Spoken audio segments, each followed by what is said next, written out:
Are we starting? All right.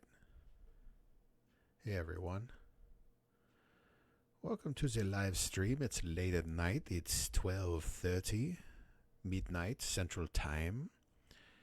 And I'm bored. I got nothing else going on. Oh, look at that. I'm checking out my live stream. You can see me. It's very dark. It's very, very ambient.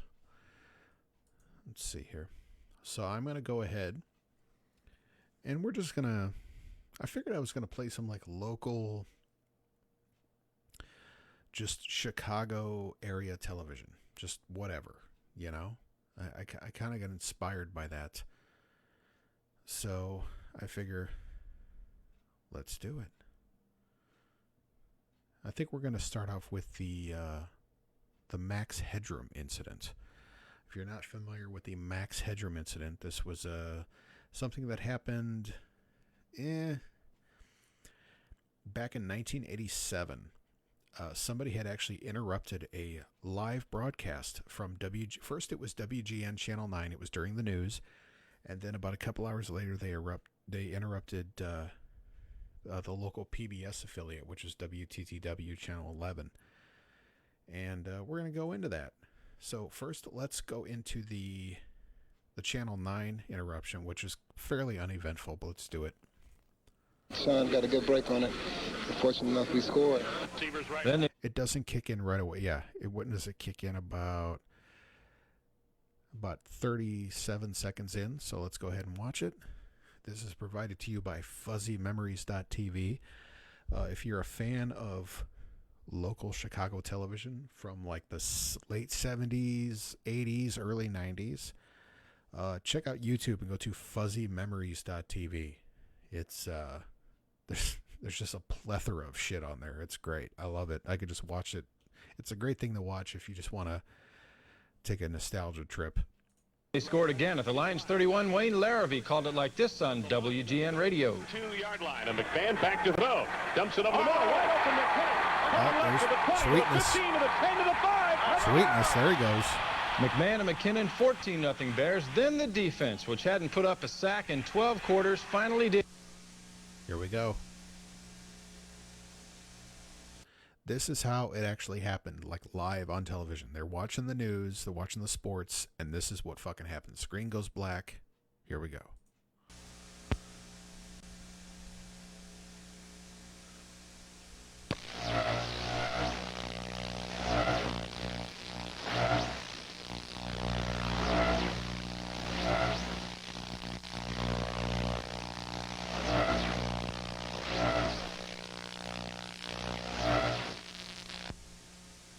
That was it. And then we go back to Dan Roan. Well, if you're wondering what's happened, so am I. Actually, the computer that we have running our news from time to time took off and went wild. So what we're going to do is start over from the top with the Bears and tell you once again about the 30-10 victory they had over Detroit. So that's basically what happened on WGN. That was all that happened. A couple hours later on Channel 11, WTTW, which was the PBS, which is the Chicago PBS affiliate. We're going to go into that right now. Let's minimize here.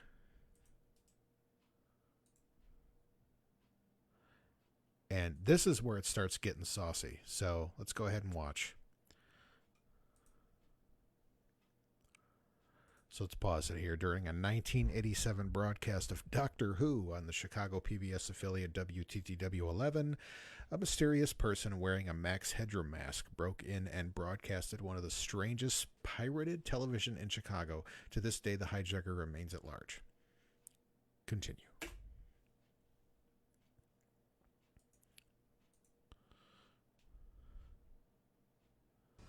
That is stupid. You should walk often with the old ones of your tribe. That is the only way to learn. I'll get you a hot drink, miss. Oh, I've done some dry clothing.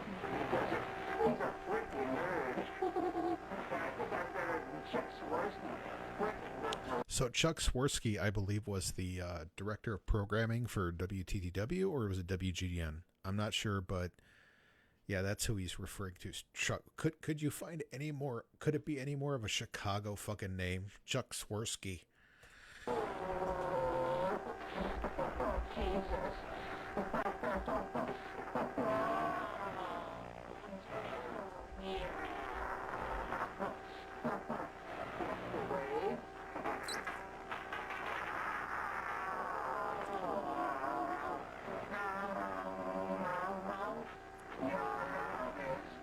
Your love is fading.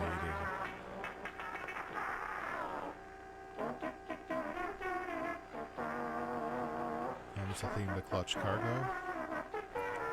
Which, Clutch Cargo was before my time. I've seen it before, and I guess it was fucking awful, but I've seen it before, so yeah, this person obviously was, this was in 1987, and this person at the time was probably in their 30s, so makes sense.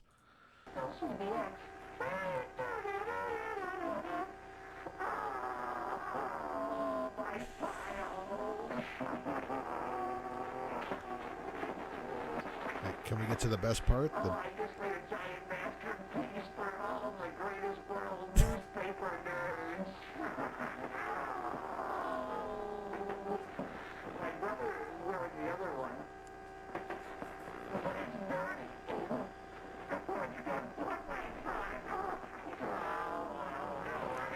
here we go. Best part.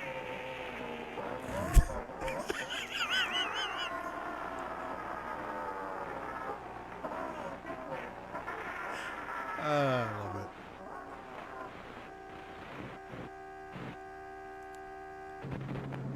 And that was it. And that was it. That was the Max Headroom incident that took place November, what was it? November 22nd, 1987. Yeah. WTTW. I was probably like, like 10? Yeah, I was 10 years old at that time. So I missed it. It must have happened late at night. Damn it. This is the kind of shit that just, I don't even know if something like this could happen now because everything's so controlled and I don't know. I don't think it could happen. But anyways, let's go ahead and explore some more classic Chicago television via the Museum of Classic Chicago Television by a gentleman. He has a YouTube page, Fuzzy Memories. Find a clip. Oh, Clutch Cargo has the weird mouths. Yes, they do. You know what? I'm gonna go ahead and I'm gonna browse Fuzzy Memories page. Oh, here we go. Oh shit! Hold on. So I'm copy and pasting from one browser into another. So that is not what I wanted. So copy, paste, and go. Here we go. Oh, son of a bitch. Okay. Share, copy. Here, let's do a different window. There we go.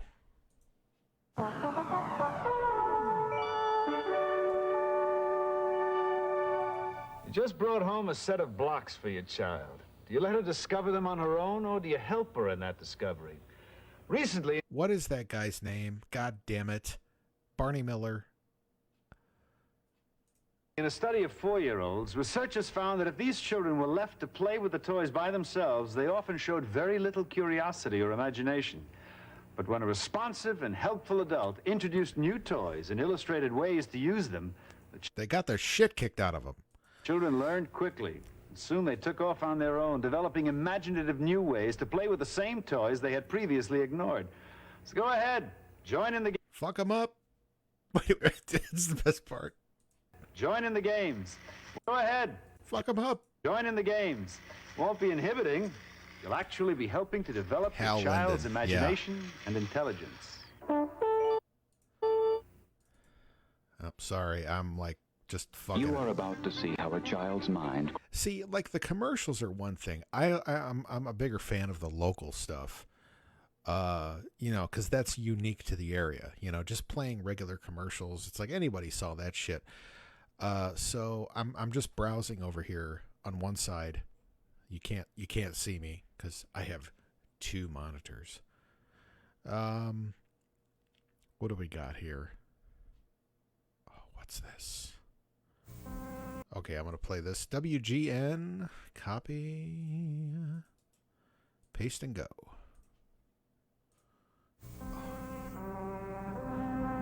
Oh, this is like, I don't even remember this shit.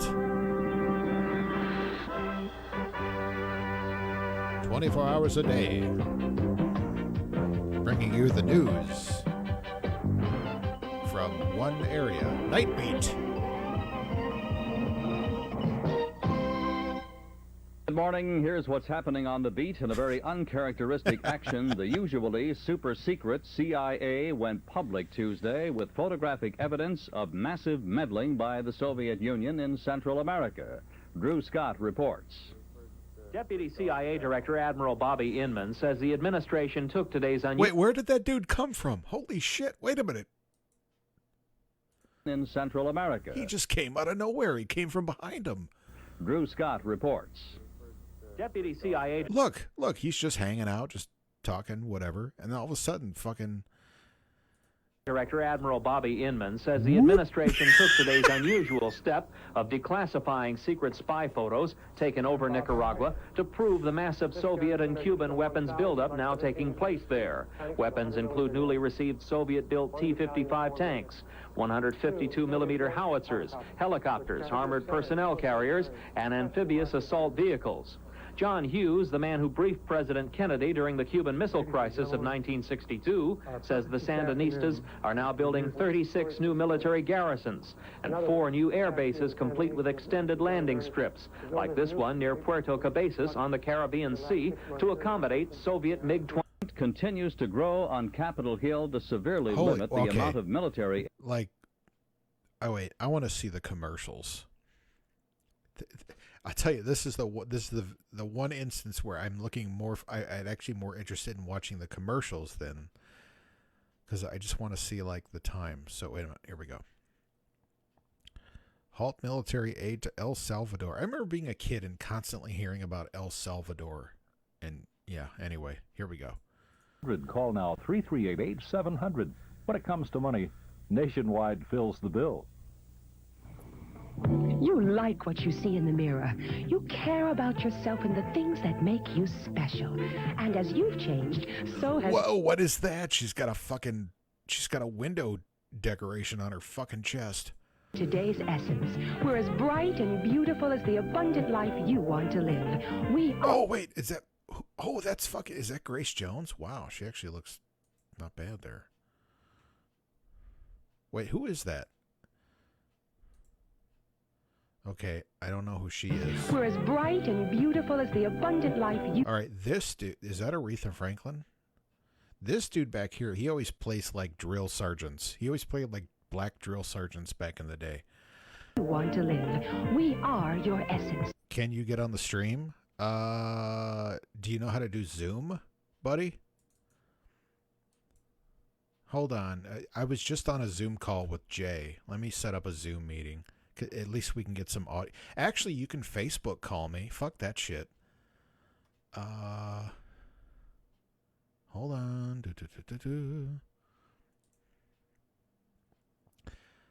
Here, see if I can... If you got like a mic and shit, if you're like all set up for it. Fucking Facebook.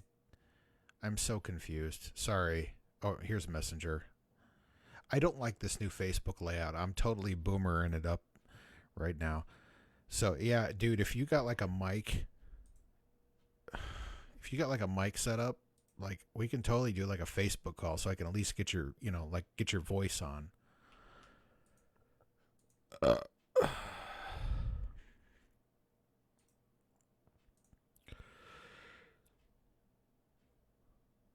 I'm good. Okay. I'll do it with my iPad. That's what she said. All right, I'll Facebook call you right now if I can. Shit. Okay, here we go. You haven't allowed Facebook to access your microphone. Allow Facebook to use your... Okay, please, Facebook.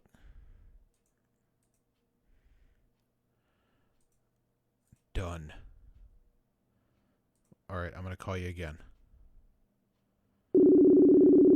Oh, shit. Fuck that.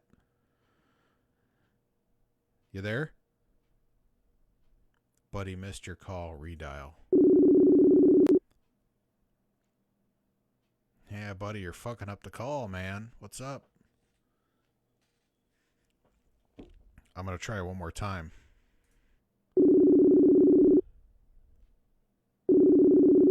Oh, we got more than one. All right, you there? Yeah, I'm there. Hello? Hello? Do you hear me? Hello? Do you hear me? Yeah, you're very, very, very, very, very faint. All right, hold on. Okay. Yeah, you're very faint. Do you hear me? It's nice and clear, but you're very faint. Do you hear me now? Well, as far as the Verizon guy, I mean, yes, I can, but if I hold... Wait, hold on a second. Oh, I know why. It's my fault. Okay, are you there? Yeah, do you hear me? Yeah, everything's fine now. Okay. Yeah. Okay, yeah, Yeah. A little bit of... So how do I do this? So I'm doing this on the iPad. Well, I'm talking to you via the phone.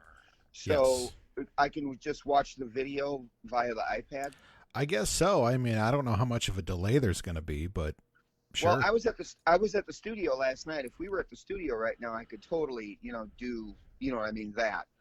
But I can't be at the studio tonight because I'm I got church in the morning, all that stuff. So well, I got to play with all that business. So otherwise, y'all could be at the studio. Yeah, yo, we all finna be at the studio. You know what I mean? Yo, we all finna be at the studio. I'm gonna drop some beats. I'm gonna drop some beats. No, but that chick that you're talking about, that black lady that looks very easy on the eyes, that's Jackie Kennedy. Jackie Kennedy. That's Jackie Kennedy. Yeah, that was her name. Yeah. Oh, okay, not the Jackie Kennedy. No, not Jackie O. Yeah, not Jackie O. Okay, because it kind of looks like. Okay, yeah, I guess maybe that was Jackie Kennedy. But the one guy that he was in a different world. He was like a drill sergeant guy. Yeah, he always plays like an authority figure. Glenn Tillman. Oh shit. Glenn Tillman. Yeah. So not only did I get Hal Linden, but I got Glenn Tillman. Yeah, see, this is where I need you because you got like 6 years, you got like 5 years on me, so you got this shit. Glenn Tillman also played in Cooley High, which is one of my favorite movies because it stars Glenn Tillman, and he's the major character in that. And he's got these nerd glasses on that. And he's the main character in Cooley High, and also the B character is Lawrence Hilton Jacobs, which is Freddie Boom Boom Washington. Wasn't Cooley High? And not only that, but Glenn Turman's character in Cooley High with his nerd glasses was the inspiration for What's Happening. I was just gonna say, wasn't that kind of like the precursor to What's Happening? No, it was the impetus of What's Happening. Wow. But that's the reason why they made that show, because of Cooley High. Yeah, I've always heard like anytime somebody brings up What's Happening, if they get like super nerdy, they talk about Cooley High. Yeah. Wow. Matter of fact, there's a great documentary on this. I don't know if you've ever seen these documentaries because you and I are a big fan of old school funk bands and whatnot. Have you ever seen the documentaries called Unsung? No. There's a there's a channel out there called TV1. I think it's like a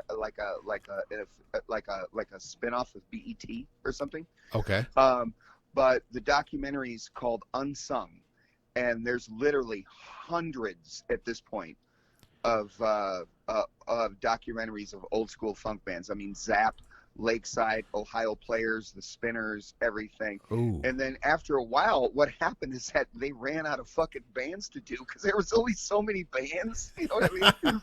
So they started doing like, okay, what the fuck are we gonna do now? So like they started doing like actual singers, you know, like they did one on Denise Williams and they did one on Phyllis Hyman, you know, and that was my inspiration of doing the show when I saw her butt ass naked, you know, the whole thing. Yeah. But then they ran out of singers after a while. That's how many documentaries they've done. Wow. They're like, I think they're like an hour long. But then they started doing them on just general black culture. And one of them was all about Cooley High. And I think that one in itself is 2 hours long. See, I like that it's 2 hours because it's like, it really gets deep. And if you're like hardcore, you're going to watch that whole fucking thing. Right. And matter of fact, if I'm wrong, but I might be wrong, but I don't think I'm wrong, is that what they did is they did a part 1 and a part 2. Okay. So, Jesus. Yeah. Hence an hour, then another hour. How fucking obscure is that you have a part 1 and part 2 about Cooley High? How fucking obscure is that I was the one that watched it at like 2 a.m. and I had to tell Jennifer, not now. Yeah. Not now. I'm watching a documentary on Cooley High. Like, what? Where? Who? She's like, what the fuck are you talking about? You know what I mean? You know, and I'm like, it's a precursor to what's happening. You know, she's like, what the fuck is that? Like, don't you remember Raj and Rerun and all those guys and D? And she's like, I grew up in Louisville. I'm like, never mind. Yeah. You know what I mean? Like, you grew up with a bunch of fucking mud crickets. Like, I don't fucking. I get it. Yeah. You know, but at the same time, though, if the takeaway from all this is that you should watch Unsung, because Brian was the one that turned me on to it. Yeah, that makes sense. Brian was the one that turned me on to it and said, dude, you need to check this out. And I think this was, 2009? You know? I believe it. Yeah, and he was like, you need to watch this. But, like, dude, check it out. If you type in on YouTube, just type in Unsung, and then type in, like, Zapp, you know? Yeah. With 2 P's, you will literally go down the YouTube wormhole of Unsung documentaries, and you'll be there for the next 2.5 months. Oh, shit. Yeah. Yeah, I see Unsung, Zapp and Roger. It's 45 minutes. It's great. It's great. It's some of the best legit fucking TV out there. Yeah. See, that's kind of why I started live streaming, because I was just, I had this like urge to go down the fuzzy memories rabbit hole, you know, with all the Chicago TV. And kudos to Rick, man. He's a good dude. Remember when we had him on the show? Yeah, and it's like he just keeps doing it. Like he ain't fucking stopping. And I love the fact that he's been able to get all the WGN stuff, you know, because I know when we had him on the show, he was kind of back and forth with them. Well, not only that, but do you remember that when we did the show with Rick on it, he had to decline a couple of times. And this is an even better happy ending. Okay. He had to decline one week, and then he had to decline another week because his wife was having problems delivering his first child. Yeah. Now that kid is 12. Simon. Yeah. You know what I mean?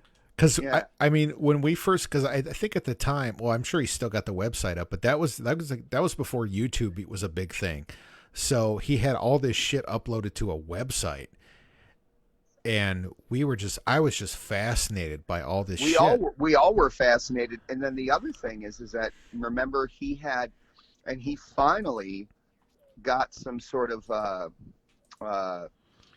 like white flag, like a white flag, like a surrender type of thing, because WGN didn't want him posting anything, because WGN was part of the Museum of Broadcast Communications, which is out of Chicago. Yeah.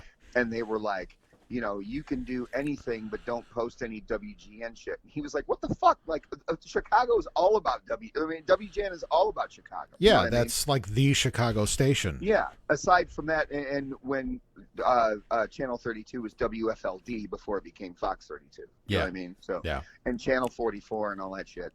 But, you know, WGN held most of that baggage. And they were like, no, they put a stop to it. Well, he finally got to a comfy pass with them. He's good with them now. Good. You know, yeah. And remember that he got so pissed. He was like, okay, so I'm the Museum of Broadcast Communications. Fuck you. I'm gonna call it the Museum of Chicago Classic Television. Remember all that shit? Yeah. Remember that? Yeah. Yeah, that's what it's still called. It is? Yeah, if you go to the pages, the Museum of I'm scrolling down here, Chicago Classic Television. Yeah. Yeah. And I'm kind of just like browsing on another window, another monitor here, but I'm just looking at some of this stuff is like a little actually, I can this is great because I can actually I can talk to you on the phone and I'm watching on the iPad and there's literally no delay. It's perfect. Oh, that's awesome. Yeah, so go ahead and do this. I'm going to go pee real quick. Go ahead. Yeah, I was going to say right, I might do that too. I'm going to go use the facilities. All right. You're going to go pee in the closet. Yeah, I'm going to go pee in the office. Pee in the office, that's what it was. So, yeah, I'm like I said, even if you're not from the area, you know, you're not from the Chicago area, this is interesting stuff. I hope regardless of where you live, you know, it's very fortunate to have a YouTube page like this where you can watch all this classic television that you grew up with. You know, some of the stuff is kind of like, you know, like the commercials and, you know, stuff like that he shows on this webpage. It's kind of universal or national, but there's a lot of very local stuff. And some of it's a little bit before my time, but some of it's like, oh, just hit me right in the fucking forehead, you know? So, and I can hear an echo on Buddy's end. So let's go ahead. I'm going to watch another video here. Let's see here. I'm scrolling here on my other monitor. So bear with me, folks. God, everybody looks so fucking late 70s on here. Here's an ad for Zaire. So let's go ahead and watch an ad for Zaire. Bear with me, folks. God, everybody looks so fucking late 70s. Take another look, take another look, take another look at Zaire.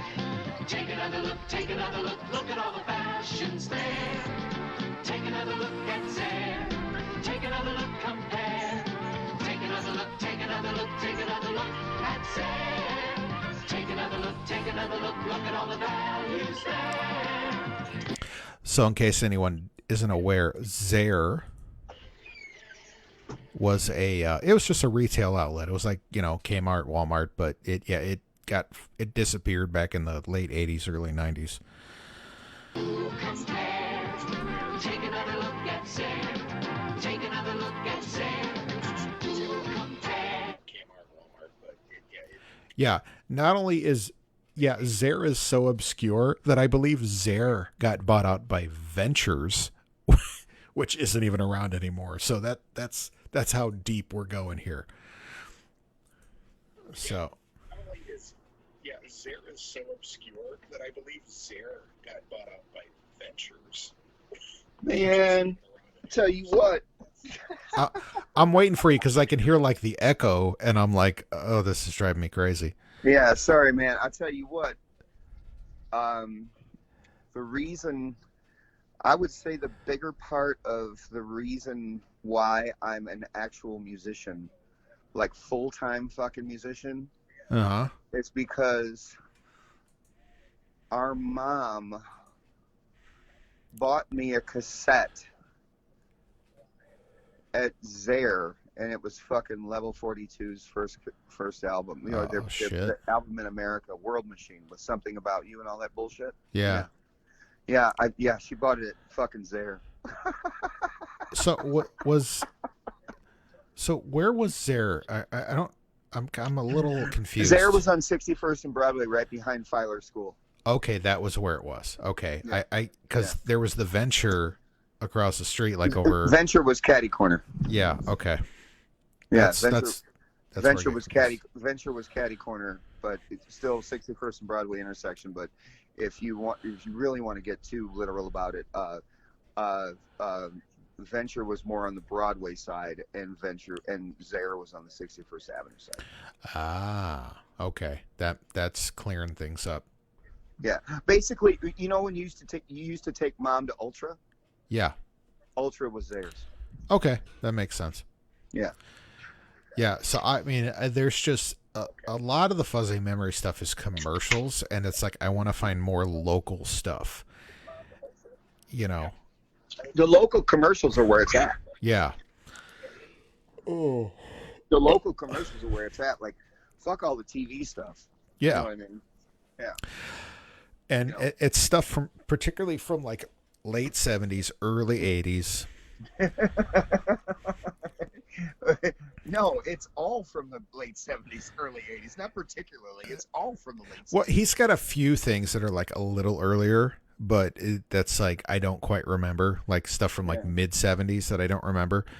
Yeah. But well, just to let you know, as far as like if there's any sort of technical glitches, the cool thing is that what I can do is I can actually turn the iPad down because I don't need the volume.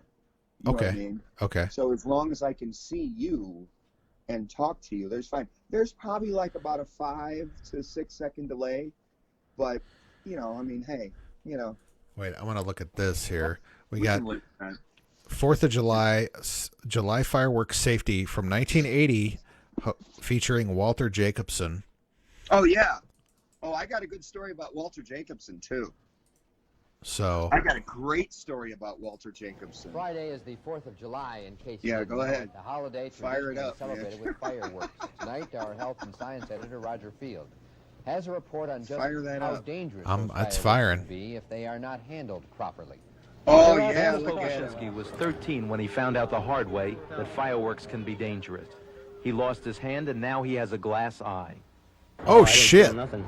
I guess I was in shock. I just walked across the street and waited for the ambulance to come.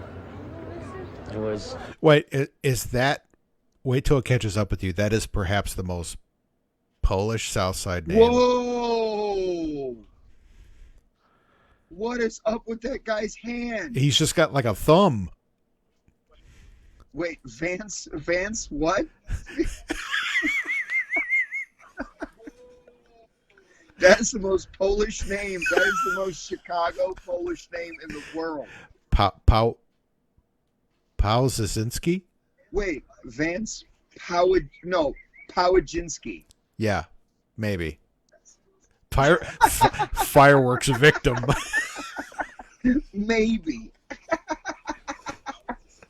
I like it just Vance Pawajinski. I like fireworks victim.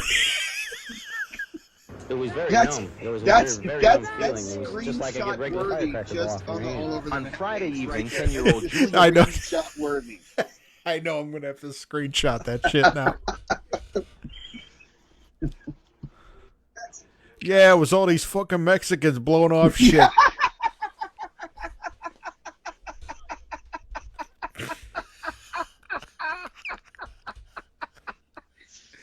They thought it was fucking Cinco de Mayo or some shit. Wait, hold on. I gotta turn this iPad down because I thought it was funny and I'm getting crazy on the delay. But okay. That's funny. Like when you talk about old school Chicago, it's like yeah, these fucking Puerto Ricans were fucking lighting shit up.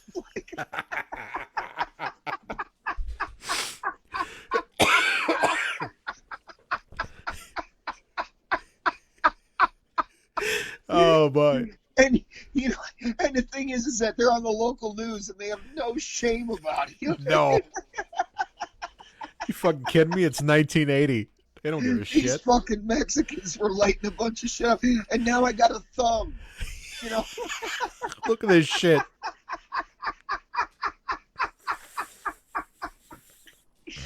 That's so funny, man. Oh my god. And he looks like Danny Noonan from Caddyshack.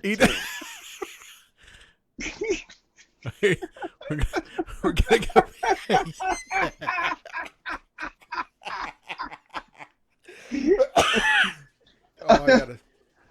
Oh, that's so funny. Oh, I got a screenshot. Okay, let's go to the I think video. he's got a hair lip too. As became this season's first I'm victim like, in no, Chicago of a firecracker yeah, accident. he's fucking She got was a hair taken to lip the and University shit. of Like, Illinois he's Medical Center emergency room for treatment. Scare you. Oh, she's a fireworks victim.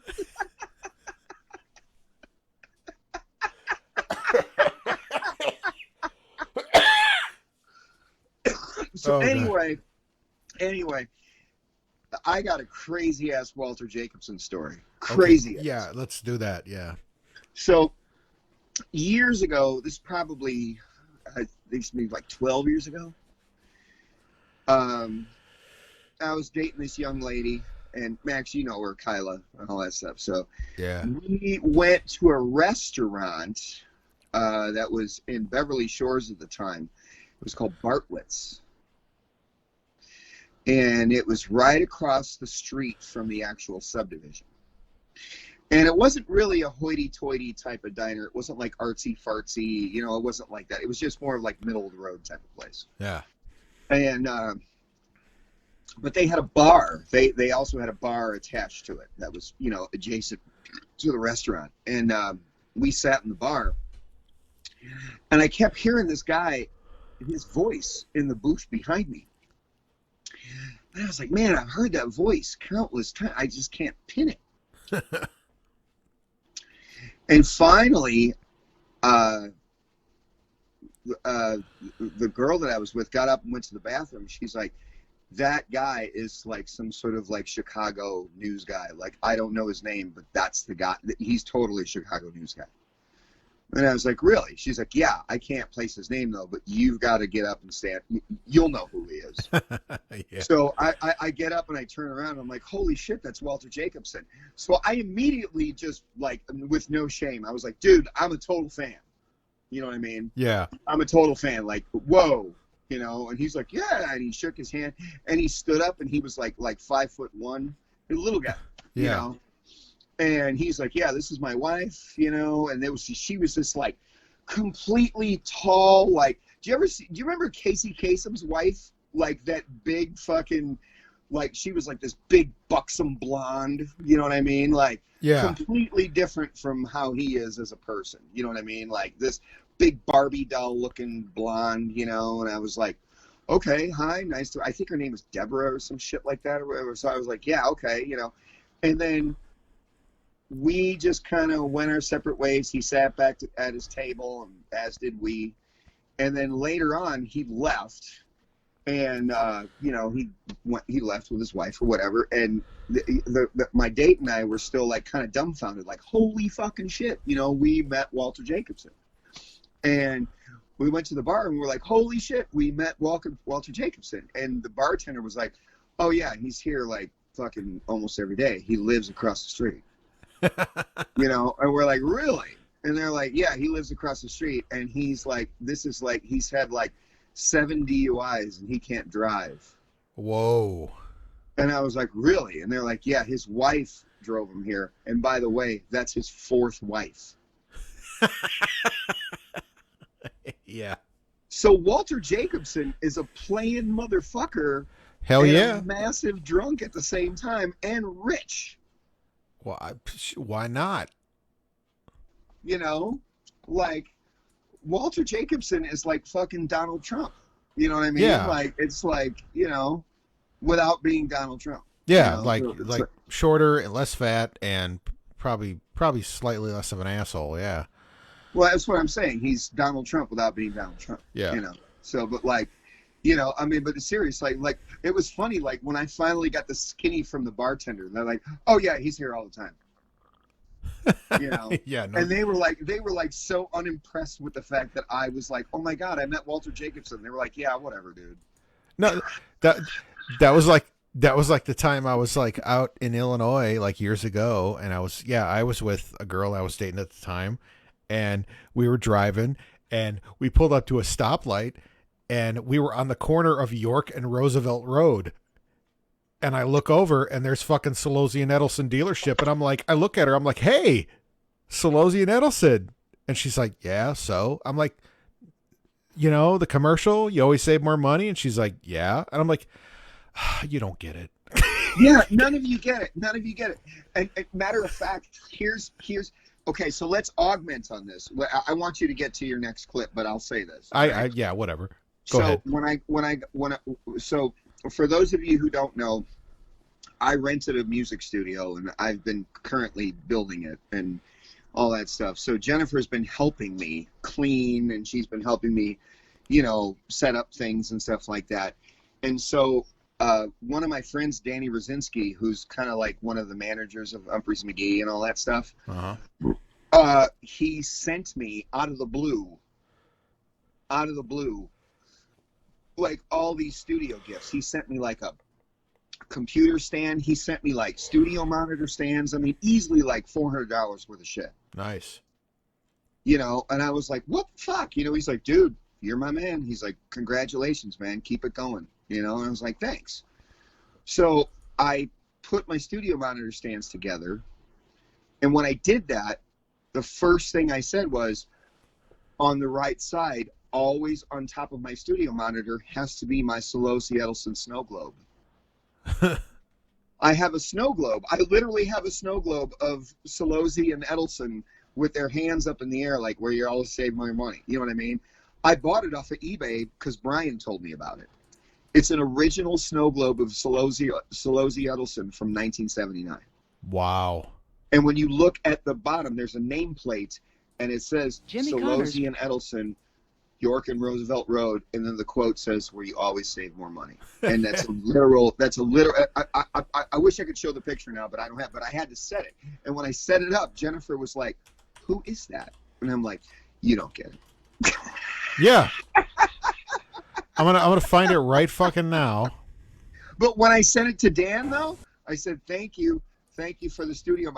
Now I will mount the Solose Edelson snow globe on it. He laughed for fucking a whole day. He got it. So I got something here. It's from 1985. It's Solose and Edelson commercial, and this is look at that Channel 44 WSNS. That shit doesn't even exist anymore. Yeah. Here we go. Here I'm gonna play. So this is 1985, and it's going to catch up to you, but I just want everyone to look at this picture before I play it. Guess which one is Solose. Guess which one is Edelson. Jeez. Guess which one. Like, if you can't tell. So, yeah, let's go ahead and play the video. Edelson. Solose Edelson Chevrolet is #1 in sales because of our guaranteed sales policy. You want the best price and the greatest selection. So we offer over 1,500 new cars and trucks ready for immediate... 1,500. You can tell just by the still picture. You don't even have to play the video. I know, it's 1,500 new cars and trucks. Delivery. We offer low-rate financing to qualified buyers. Plus, we guarantee you'll save more money on any new car or truck, or we'll give you back the difference in cash. At Solose Edelson Chevrolet in Elmhurst at York and Roosevelt Roads, where you always save more money. So, yeah, it's catching up to you right now. Right. I got it. I like when he says, or we'll give you back the difference in cash. Yeah. And it says 15, we got 1,500. Yeah, but not only that, but I think that out of that dynamic duo, that during some point, one of them got busted for some sort of laundering or embezzling. Yeah. And the thing is that when that does happen, it was Nick Solose that got busted for laundering and embezzling or something like that, or he got indicted or something like that. But either way, it could be, in my opinion, it could have been any of those two. You know what I mean? I could see one guy being like shady and the other guy being like just as shady, but in different ways. Yeah, it was like, I guarantee Edelson, at least knew something. No, but Edelson would have funneled it in a legit way. Yeah, he would have laundered it. But Solose would have embezzled it. Yeah.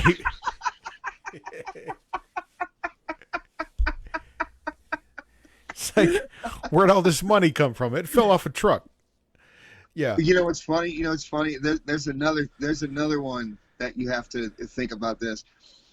So, I just played a gig a couple of days ago, I think about a week ago, about a week back, when I had a week back, with Angelo and Romer, and we all got in Romer's van and we were driving, and we saw this billboard, and it was remember the guy from back in the day, speaking of classic Chicago, remember Ed Verdoliak?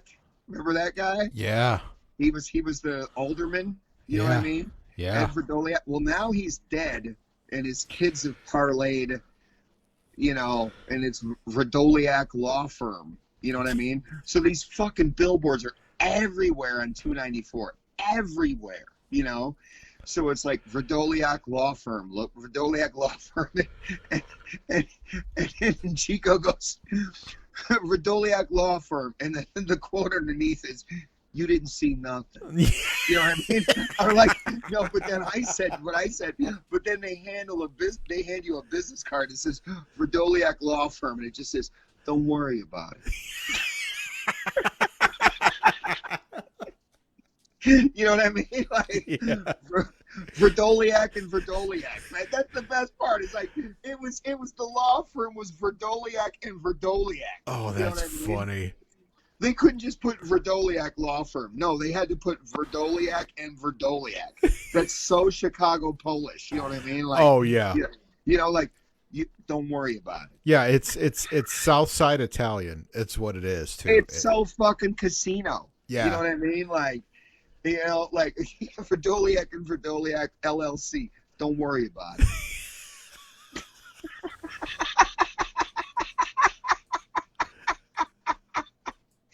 Dude, we laughed the entire time, the whole way there and the whole way back.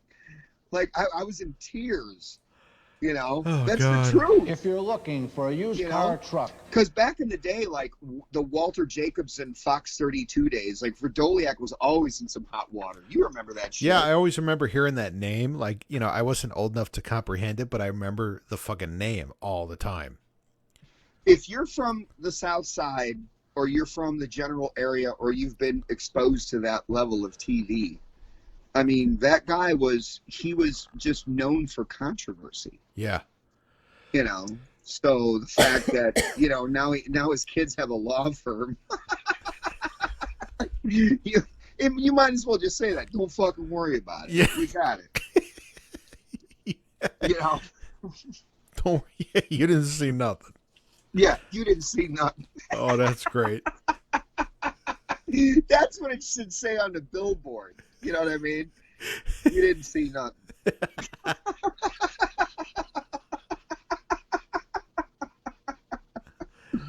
All right, what's another one? Oh, that's another Solozzi? Yeah, I'm trying to find the one where he says, like, Toyotas. Visit Solozzi Edelson Chevrolet. Oh, Choose Datsuns? from hundreds Datsuns, of makes yeah, and models, Toyotas. from fast sports cars to family wagons, I had imports that on and the domestic. soundbite forever. I probably still have the soundbite on my hard drive. Well, it's funny to hear, like, the combination of, like, you know, you hear, like, Southside Italian and you hear, like, kind of Polish Italian, like Polish Southside. Like, the two accents are hilarious. Luxury vans, the compact Look at family those fucking cars. cars. 2-doors, 4-doors. We have whatever you want. Plus, Damn. a 24,000-mile, 2-year warranty is available Those on cars are selected great looking. 24,000-mile warranty. That's fucking shit. Look at that van. Look at that van. That's a Spicoli van. Look at that. Yeah, look at that. used car. You'll save more money on a Look at better used fucking car. Nick Solozzi. Look at it. Oh, wait a minute. Yeah, it'll catch up to you. Is that the sun? Hold on. I'm going to pause it. Yeah, that's totally the sun. Oh my God, I see that. Oh my God, look at that. That's Nick Solozzi fucking Jr. Yeah, that's Nick Jr. Look at him. Look at that hair. So when Nick Solozzi got whacked, he took over.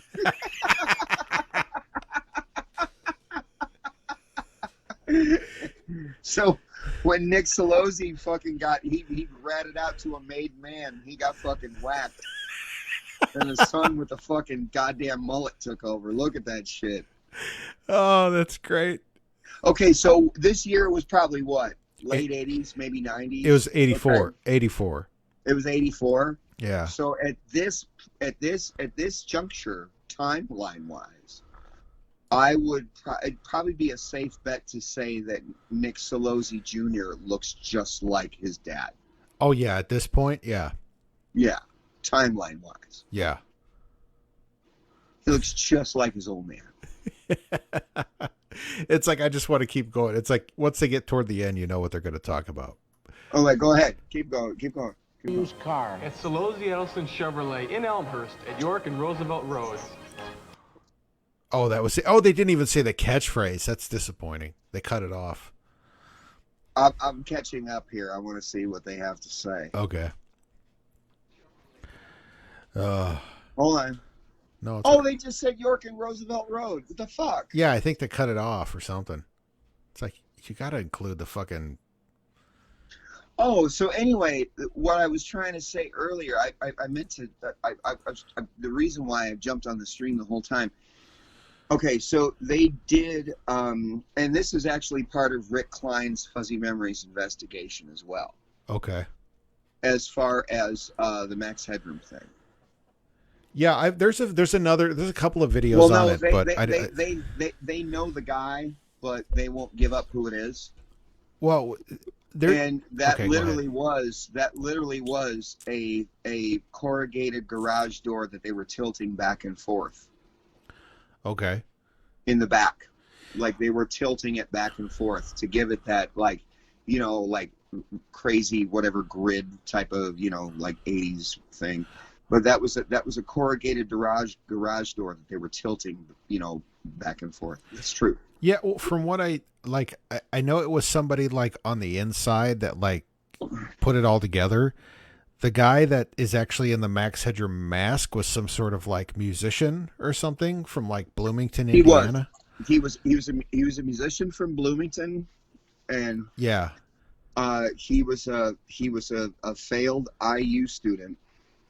And he was living, and one of his roommates was one of those hacker geniuses. Yeah. So and they got on pretty well, and for all accounts, they're still friends to this day. But I heard this in 2010, but they're still friends to this day. And that was him getting whipped and all that shit and whatever. But at the same time, I love the fact that still there's FCC dudes that we're gonna find this fucker, and that there's FCC guys that got hired that are 19, 20, 21 years old that are just laughing their ass off. They're like, this is fucking brilliant. Yeah. Yeah, it was. Yeah. It was so they initially interrupted. No, he's never going to get pinched, and if he does get pinched, he's going to get nothing at this point. Yeah, it's statute of limitations is up. Yeah, exactly. The statute of limitations has clearly worn out. Yeah, so he initially interrupted a WGN broadcast, and then a couple hours later, he did Doctor Who the same night. Yeah, and a couple hours later, he went to Doctor Who, and that was where, that was when it really got interesting. So the Doctor Who one is the best, and the reason why the Doctor Who one is the best is because at the time, WGN had a much more secure broadcast thing. PBS was just fucking public television. Yeah, you know what I mean. Back in the day, I could imagine you could hack into that like nothing. It's just, looking back on that, that was just so crazy. Now it's you really couldn't do that. You can't really do it. But back then it was, and the fact that it stayed a mystery for so long. Well, no, I talked about this with a friend of mine a long time ago, Carl Byrne. Yeah. And he's like, I wonder if that guy got the inspiration of the movie Used Cars, where they interrupted the presidential address. Yeah, the timeline's about the same. Because that movie, it's about 8 years prior. Well, no, Used Cars came out when like 80? 1980. Yeah, and when did that come out? The Max Headroom incident. That was not 87. Oh, it was 87? Okay. Yeah. 87. So it's 7 or 8 years prior, Yeah. So, the thing is that like it's like, okay, I'm going to hack the presidential address, and I'm going to hack this through Radio Shack equipment. You know what I mean? And but that's the thing. It was all analog back then. You had to hack it. I mean, if you just go to YouTube and type in like the Max Headroom incident, like there's at least like 7 or 8 videos talking about this. There's the actual like footage of it.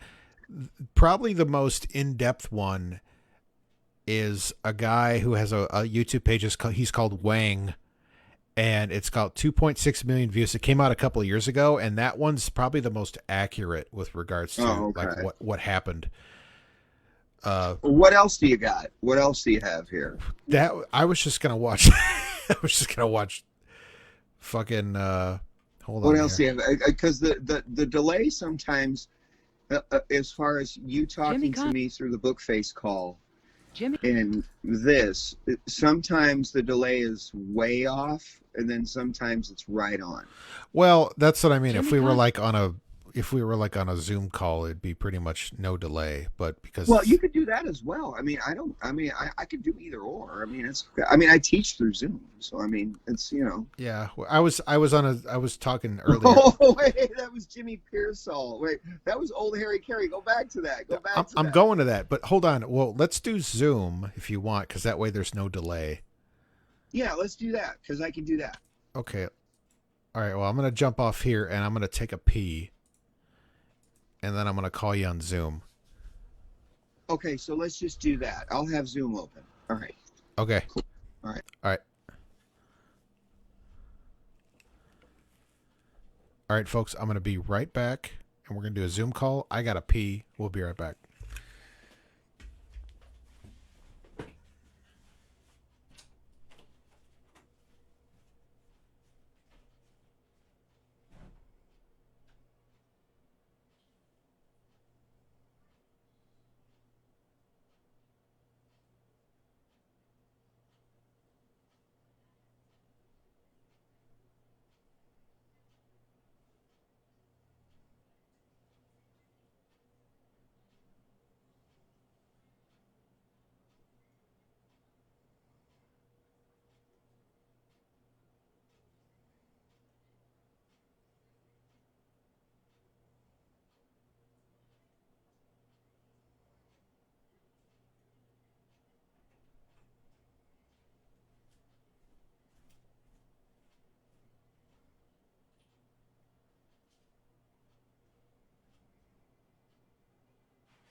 All right, I'm going to get Zoom going here.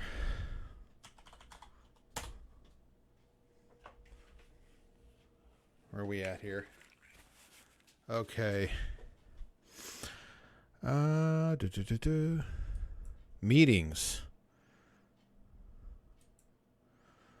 Oh boy, I'm already like confused. Home. Okay, so we're doing new meeting.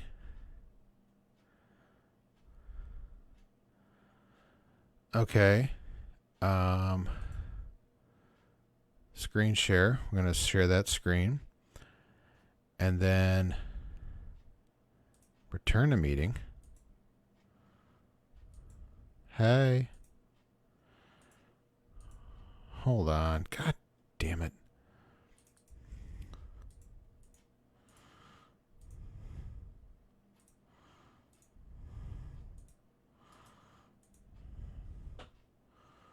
Leave meeting. Okay.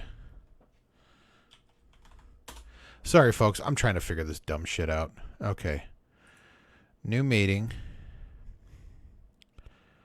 Okay. So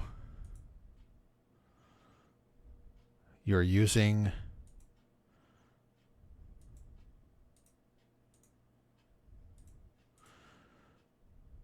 cannot start. Oh, that's right, because I'm using fuck it. Oh well. Okay, so participants. Invite.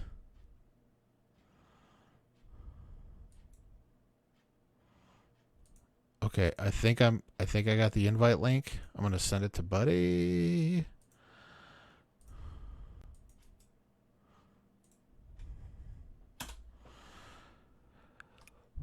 I don't even know. Maybe. Let's see if that works.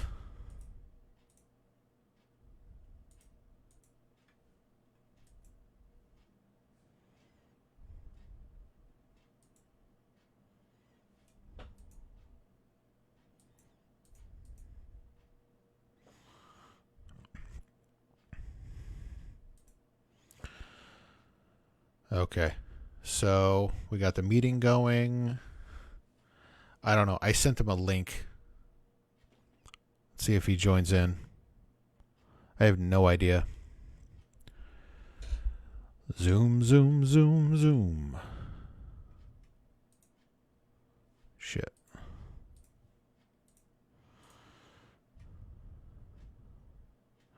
All right. I sent him a meeting. Let's see if I get a notification.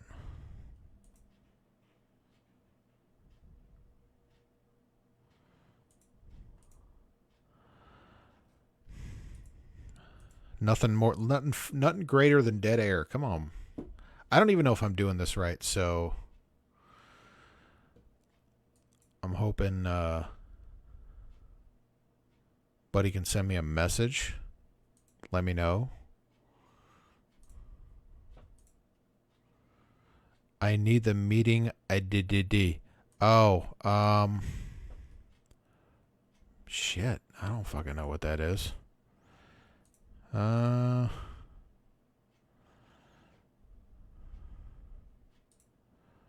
Security.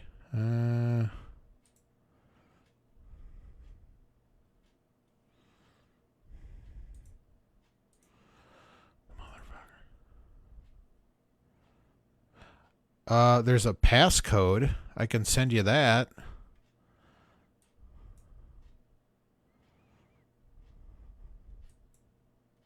Wait, let's see if I can send you this and you can get in. Hold on.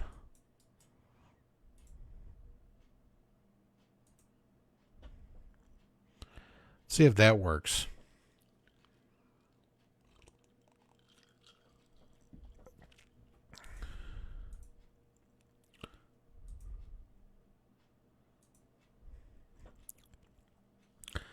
I just sent you a whole mess of stuff.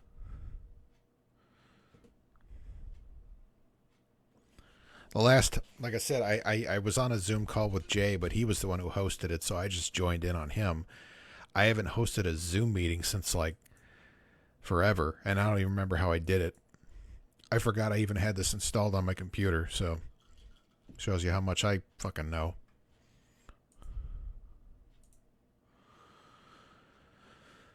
Oh, hey, yeah. But once he joins, I can share my screen, and then there shouldn't be any little to no delay as far as what he sees and what I see. Anyways, folks, welcome. This is kind of an impromptu live stream. I just got bored and didn't feel like going to bed yet, so we're just reviewing some classic Chicago television from the late 70s, early 80s. Early to mid 80s-ish.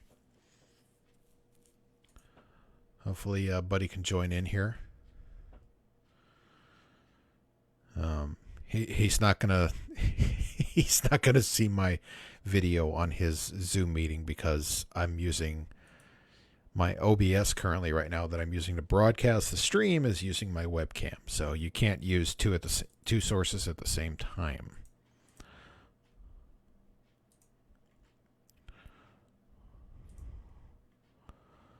I don't know. I at this point, I think there's just something I'm doing wrong, which is probably the case. Buddy, I sent you that link. It's got the meeting ID number and passcode in it. So you might have to like copy paste that shit in there, but it's in there in that message I sent you.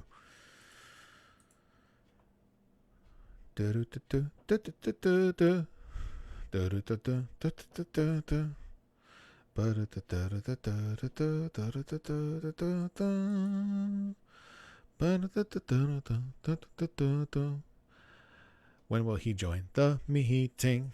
Have I sent him the wrong link and screwed up the entire stream? Who the fuck knows? I don't care. I've heard nothing. I've heard nothing. And I've got no texts. No anything. The meeting ID is there, but no passcode. Oh, shit. Here, I'll send you it's in the message. Here, I'll just send you the passcode. It says there, I don't know how it looks on your end, but I sent you the link, and then underneath it says meeting ID and then passcode. We'll figure this out, folks. It's what we do. You know, this is all impromptu, avant-garde, you know. Who knows?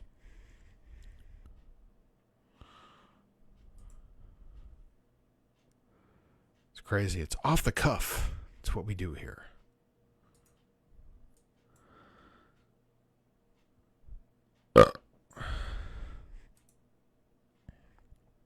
So I sent him the passcode. Hopefully he can get on. Oh, there he is.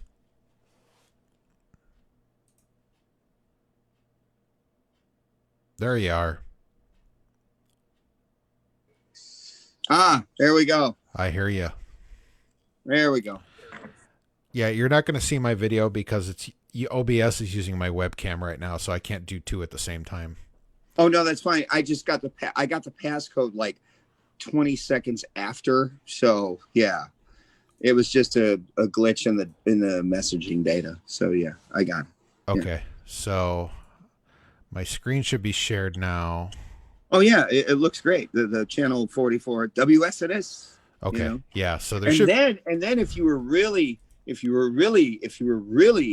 want to talk about Chicago classic television. Okay. If you were really involved in Channel 44 WSNS, they played all the bullshit that Channel 32 threw away, and then after 8 o'clock, they were a completely Spanish station.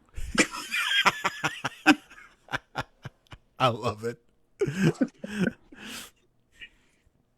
They were nothing more than a Spanish station after 8 o'clock. So now I want to know, like, oh yeah, and here it says Chicago White Sox versus Detroit Tigers. Yeah. So it's like now I want to know more about this station. That's crazy. I wonder when that's how fucking racist America was back then. It was like, yeah, we'll let you Mexicans fucking have a station after 8 o'clock. When all the important shit's been played. Yeah. Yeah. Well, you know, didn't we let you Mexicans in here before? Like, shit, now we got to give you guys a TV station. Okay. You know, like, okay, after 8 o'clock, whatever. Yeah, whatever. Yeah, you can talk your bullshit then. Yeah, you could have your fucking Telemundo or whatever the fuck. You know. Yeah. Oh, good Lord. I just, because I saw Harry Carey and I'm like, I got to see this. So this was when Harry Carey was doing the White Sox? Well, prior to the Cubs, Harry Carey was doing the White Sox, and that's when Harry Carey got his fucking La Preferida fucking total fucking old style. Basically, if you gave Harry a beer back in the White Sox days, he would just endorse it. Yeah. You know, so yeah, but remember back in the day when Harry Carey in the Cubs games, when Harry first came with the Cubs, he would go out in the bleachers and do the broadcast from the whole game. Mm-hmm. He got that from being at the Sox. Yeah. All right. Yeah. Let's hear this. Plays VJ Armitage in the $200,000 WCT Invitational, Saturday night at 8 on WSNS TV 44 Chicago. The On Deck Show with Harry Carey is brought to you by H&A Insurance. For car, motorcycle, home, or liability insurance, call the people who live up to your expectations. I love it. It's a beautiful day for baseball. Hello again, everybody. This is Harry Carey at Comiskey Park. Our guest... He's very coherent there. Yep. Told you. On the pregame show, the manager of the Detroit Tigers, Sparky Anderson. Sparky, we not only... Sparky Anderson. He's He had a great fight. And not only that, the one thing...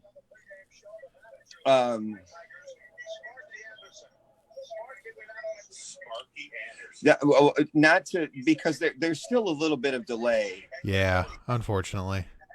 There's still a little bit of delay on my end. But I'm basically connected to some serious Wi-Fi. I think it's my phone versus the iPad. I mean, I'm pretty sure it's that. Possibly. But the thing is that like it's like so he's with Sparky from the Detroit Tigers right now. Yeah. And then because the one thing that was kind of weird is the American League back in the 60s and 70s was always weird. It was always kind of like gray, you know. It's where it's like the National League was like red, white, and blue, you know, like the American League was fucking gray. And then you had like these weird fucking people like Sparky Anderson, and you had Earl Weaver from the fucking like Baltimore Orioles, like these hot-headed managers that just came out of nowhere, and they just came out of the dugout and just fucking started punching people. You know what I mean? Like, you know, the American League back in those days was like the scrap league. You know what I mean? Like you just had the scrap players, and they were good, man. You know, they were dirty. Did you hear the story about the 50-cent beer night at oh yeah, and it just went absolutely nuts. Yeah, it was I think it was the Cleveland Indians. Yeah, it was the Cleveland Indians. It totally was. That is the best. That is one of the best. That is clearly one of the best YouTube mini documentaries of 50-cent beer night. My favorite fucking clip was who the fuck were they playing? I forgot who they were playing.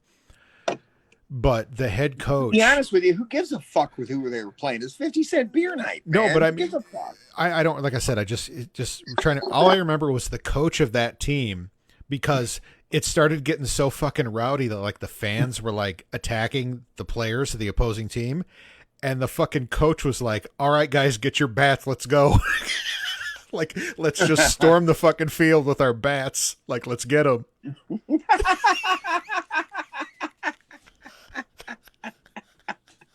That's great. That's great. All right, let's fucking get them. One here at Comiskey Park. Yeah, that's great. And the thing is, keep going with it. Let's see what this entails. Well, I tell you, I've been in fights. You've been in fights. Many of them, I guess. All of us have been. It's just so unusual to see a man attack a man from the rear with apparently no provocation at the moment. He's talking about fights. I've been in fights. You've been in fights. It's just crazy to see a guy attack someone from the rear. Oh my God.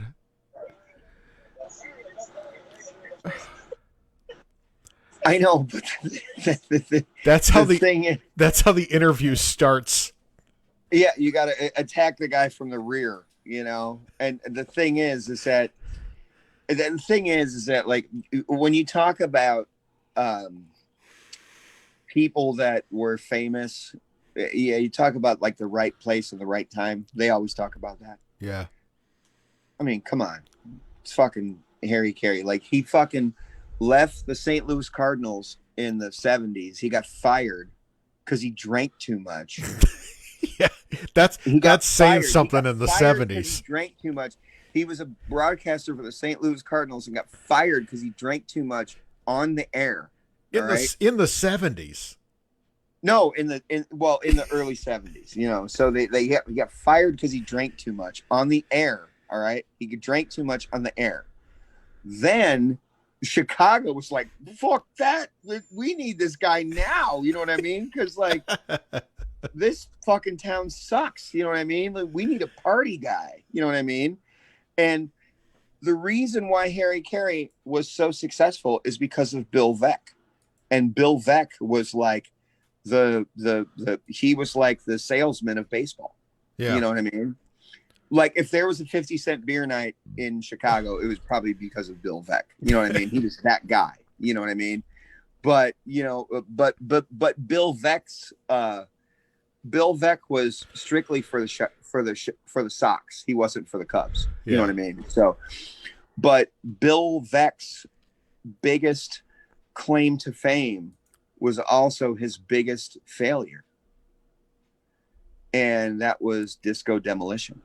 Oh, yeah. Which is another classic Chicago thing. Yeah.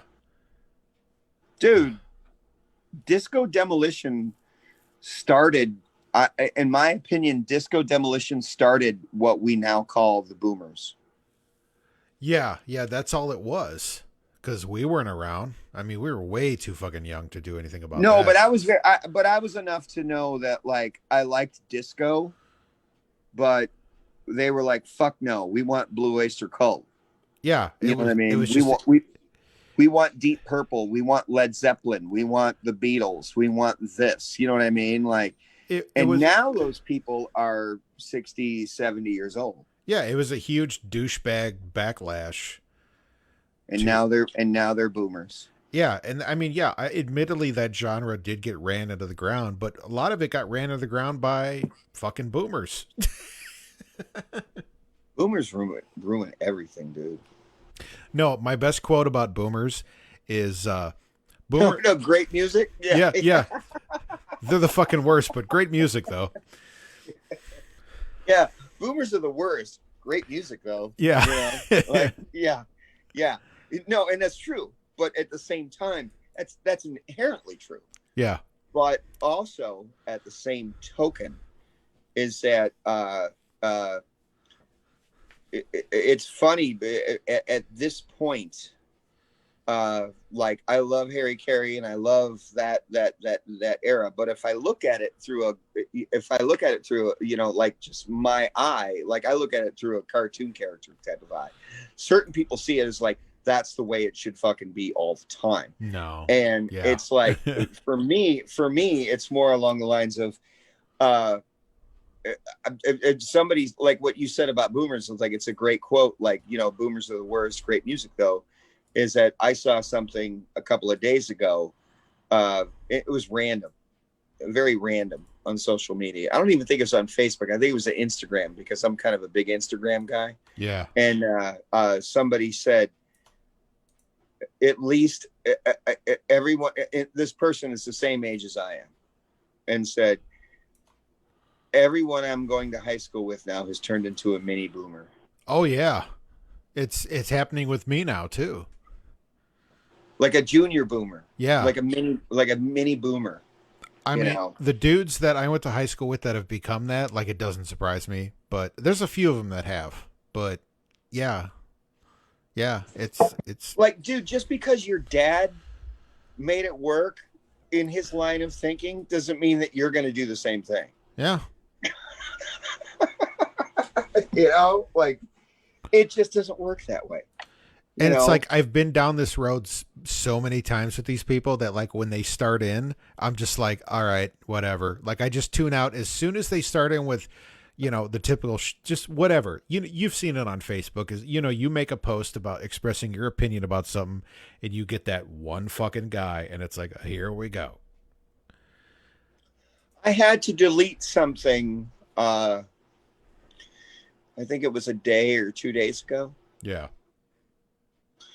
I had to say something, and there was I said something, but I said it kind of unoffensive because that's the way I kind of roll, you know. Yeah. And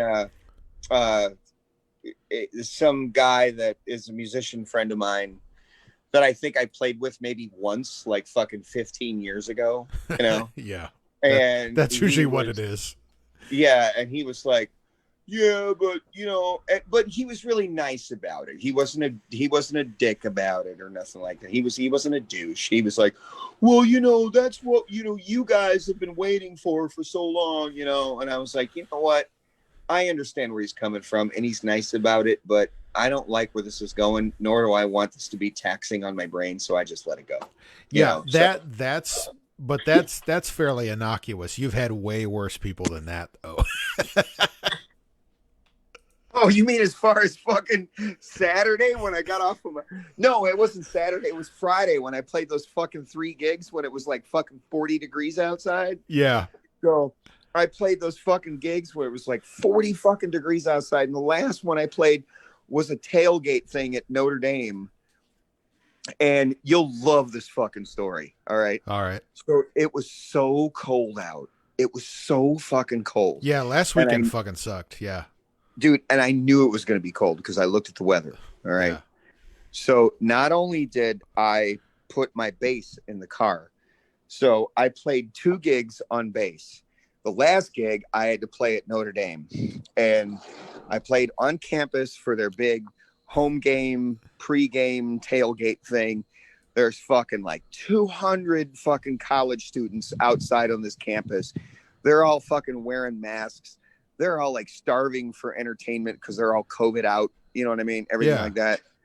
I mean, these little fucking Notre Dame kids, you know, they're great, you know, and it was so fucking cold. And they're all sitting there with like little pre-made Notre Dame fire pits and shit. And I'm like, oh, good for them. I ain't got nothing. I'm on a stage with lights. Yeah. I'm on this giant stage with fucking lights, and there's a mic stand. And when I breathe, I can see my fucking breath. You know what I mean? Like, So I'm like practicing singing and I can see my breath. And I'm like, this is not good. So I knew it was going to be this cold. So not only did I bring my my bass, but I brought an acoustic guitar. Yeah. So I have a Taylor acoustic guitar. So I brought that. Oh, you got a Taylor, huh? Yeah, I've got a cheap ass Taylor with some good electronics, and you know, even a cheap ass Taylor's decent.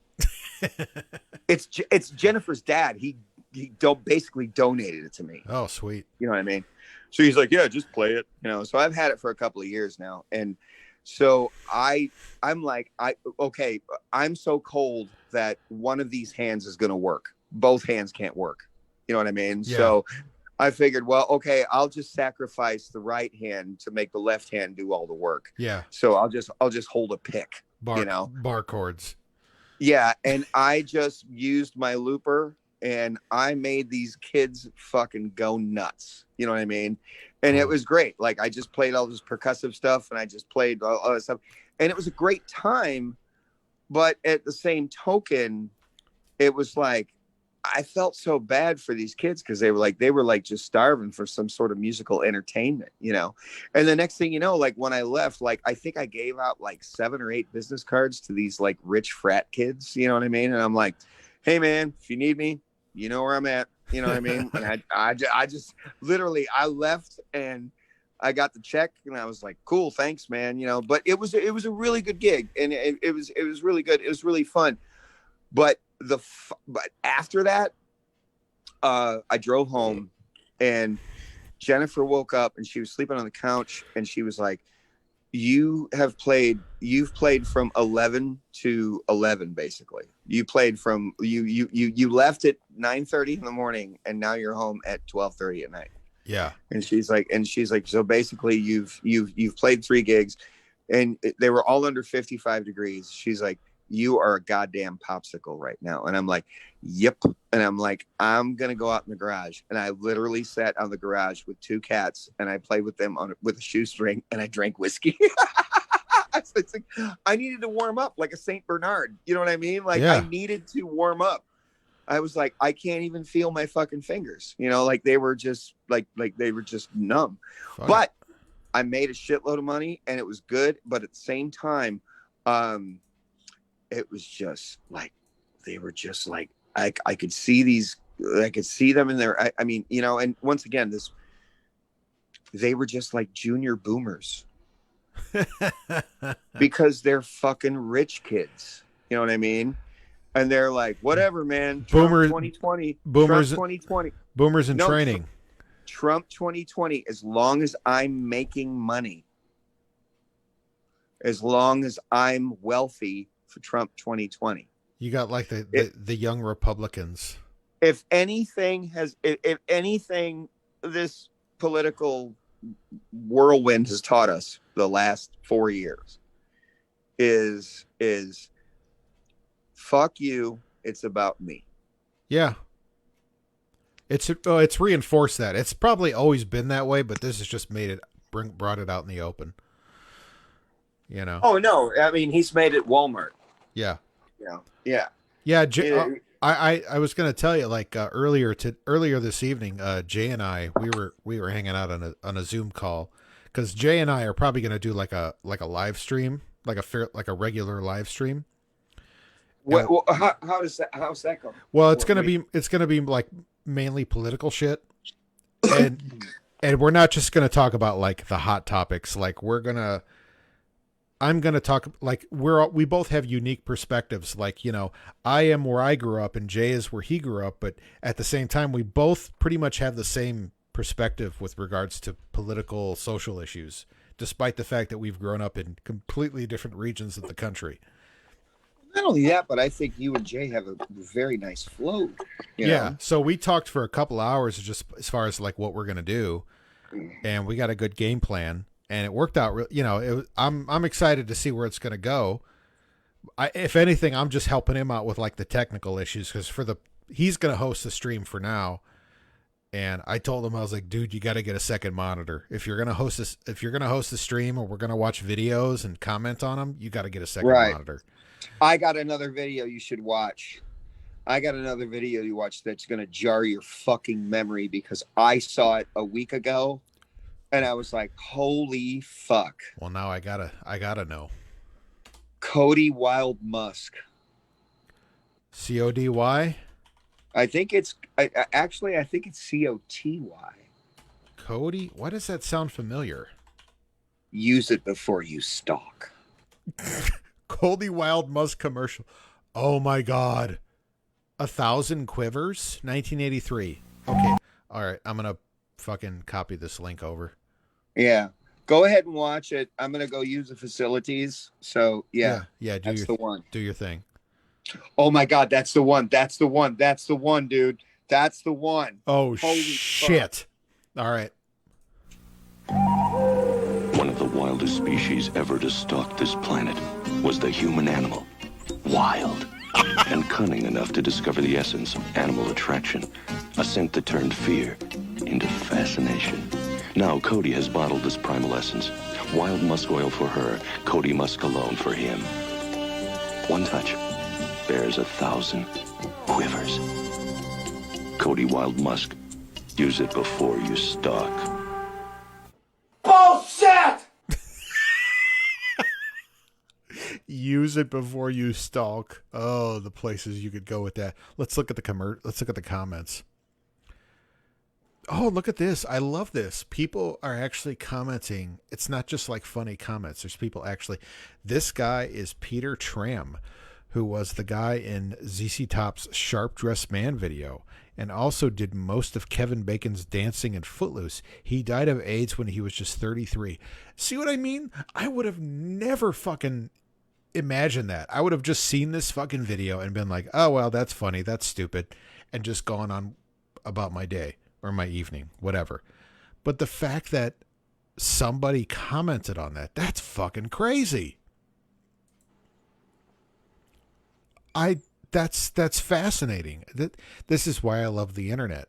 See, YouTube comments actually can be useful sometimes. Did you watch it? Did you see the comments? I didn't see the comments. I'm sorry. I was using the facilities. No, this is why I love you. Sometimes I love YouTube comments. Look at the first comment.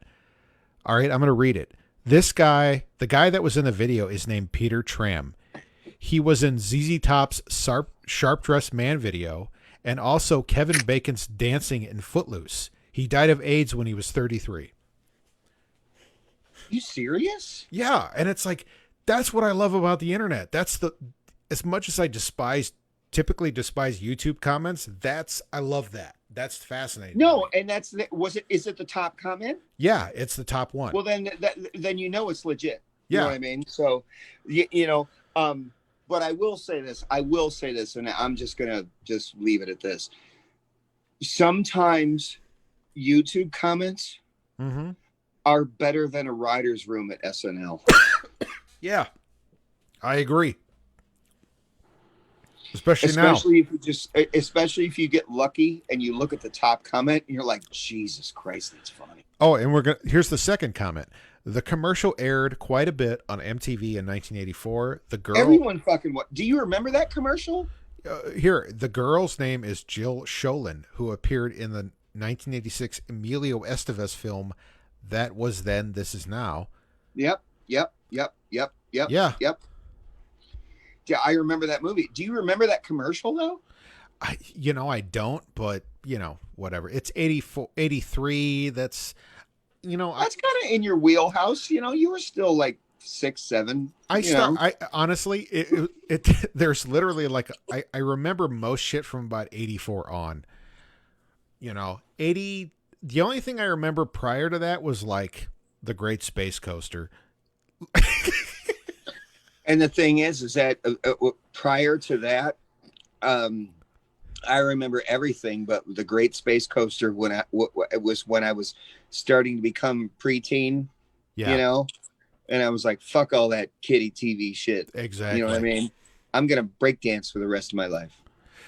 I remember. That's why I'm gonna make money breakdancing. I'm gonna be a professional breakdancer. When I'm around either that or I'm gonna be a baseball player. One of the two. When I'm around guys that are like in their like mid early 30s and they start talking about like fucking like Power Rangers and shit, I'm like, dude, I was already like, fuck that shit by then. I was already like, hitting preteen. Yeah, so that was your preteen. Yeah. My Great Space Coaster. Yeah. So exactly. So that was the same thing. But here's the thing. I do remember Gary Gnu. Yeah. No News is good. Is good news with Gary Gnu. Yeah, he was like a. And that's still not fucking funny. No, it was dumb, and that whole show was dumb. It was kind of like a holdover. Like it was very 70s. But it was like a holdover from that. Like.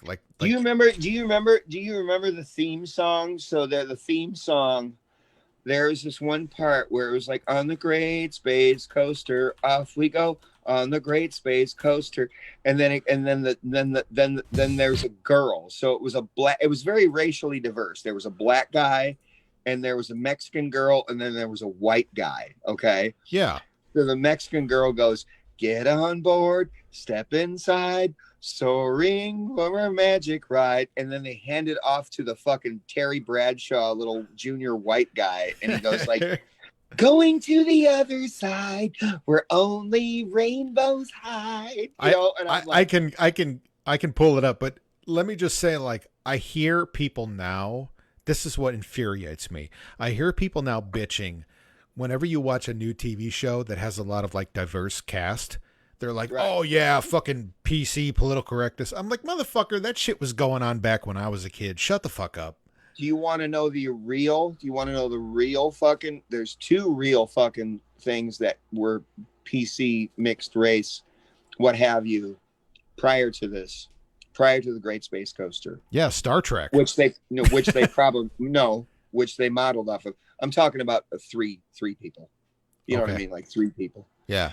Great Space Coaster, their human cast, aside from the puppets, was just 3 people. You know what I mean? So the other one was 3-2-1 Contact. Oh yeah. Great show. Great. And they had a show called the Bloodhound Gang. Remember the Bloodhound Gang? There was a band that got their name from Bloodhound Gang. The Bloodhound Gang was 3 people. Whenever there's trouble, we're there on the double. This is why we need Rick Klein, you know? Yeah. And before that was the Mod Squad. I remember that. Barely, but I remember that. Pull up the Bloodhound Gang. Well, here, I got the Great Space Coaster, 1981. Oh, there we go. Yeah. Fuck that. I hate this show. It's the Great Space Coaster. Get on board on the Great There's the white guy. Yeah, there's the white dude. fast and free. With new Yep. friends and new Yep. Things to see. We'll spin you through the galaxy on the Great Space Coaster.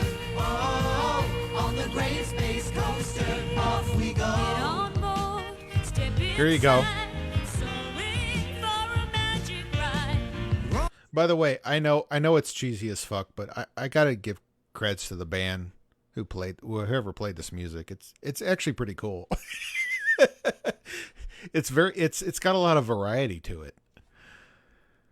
Oh, you missed it. You're right there, right when you stopped it. That's when the guy says, "Going to the other side." We're only Right there. rainbows high. Yeah. Okay, here we go.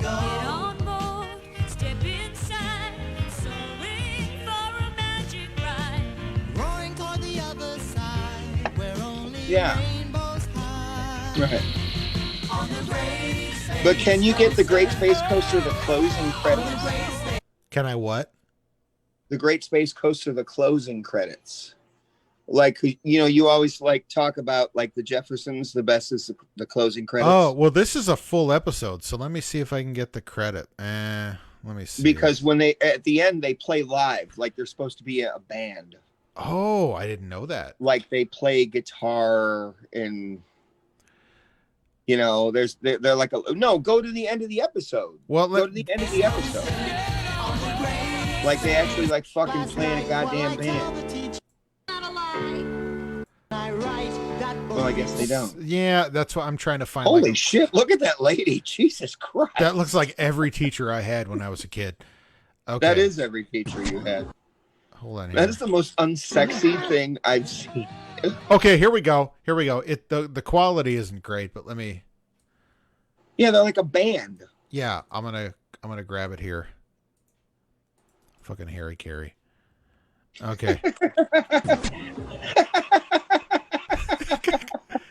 Okay. Fucking Harry Carey. I know, just that picture in itself. That picture is 1980 in a nutshell. Hey, my fucking Sparky head. No, it's just Harry Carey with some like pissed off looking like old white dude baseball manager. That's 19. The Mexicans are taking over this league. Yeah, so he threw a wild pitch and we beat his fucking ass. Whatever. Yeah, this Mexican. Like fucking Clemente or fucking Clementine, or whatever the fuck his name is. I don't fucking give a shit.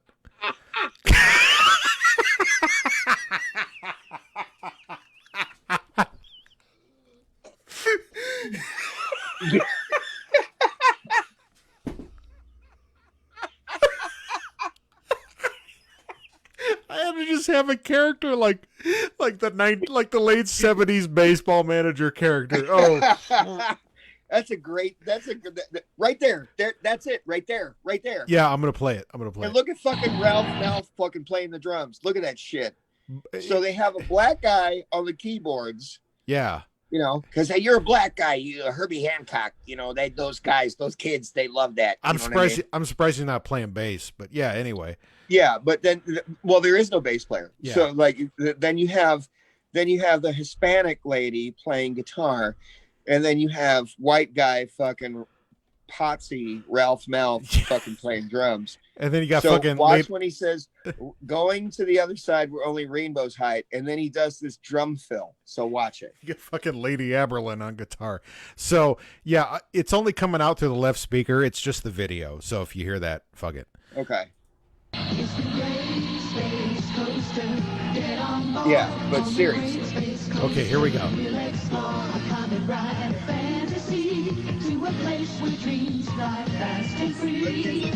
With new friends and new things to see. We'll spin you through the galaxy. Right, there we go. Here we go. Look at her. She's not even playing. That's her. Yep. Hey kids, don't Here miss he the fun with goes. that wacky super Right. sleuth pooch, Scooby-Doo, at a new time. Oh weekday Jesus, morning they, at 8:30. Now stay tuned for overdubbed him, motherfucker. What do you mean? No, listen. He's like, hey guys, stay tuned for Scooby Doo. Oh, I can't see that. I can't hear that from my phone because for some reason I can't hear your screen. Okay, listen, like right here, I paused it. Listen. No, I can't hear your screen audio. I can only hear the screen audio through my at a new iPad. time, weekday mornings at 8:30. Now stay tuned for Popeye the Sailor Man next on TV. Yeah, I can't hear your screen audio. Yeah, that's dog shit. But yeah. Anyways, ladies and gentlemen, 1980, right there, summed up in a fucking picture. Right. Now wait, hold on. I had to reset my. Yeah. See, the problem is these fucking like Dominicans, like they got. Problem is these Mexican kids run too fast. Yeah, you know these what I mean? fucking Like, Dominicans, like I don't know, like I never even seen somebody fucking run like this. So, we gotta figure something out about this shit. I mean, we either got to get them on the team or just fucking keep them from coming in here. I don't know. fucking Clemente or Climate or whatever his fucking name is. They're like,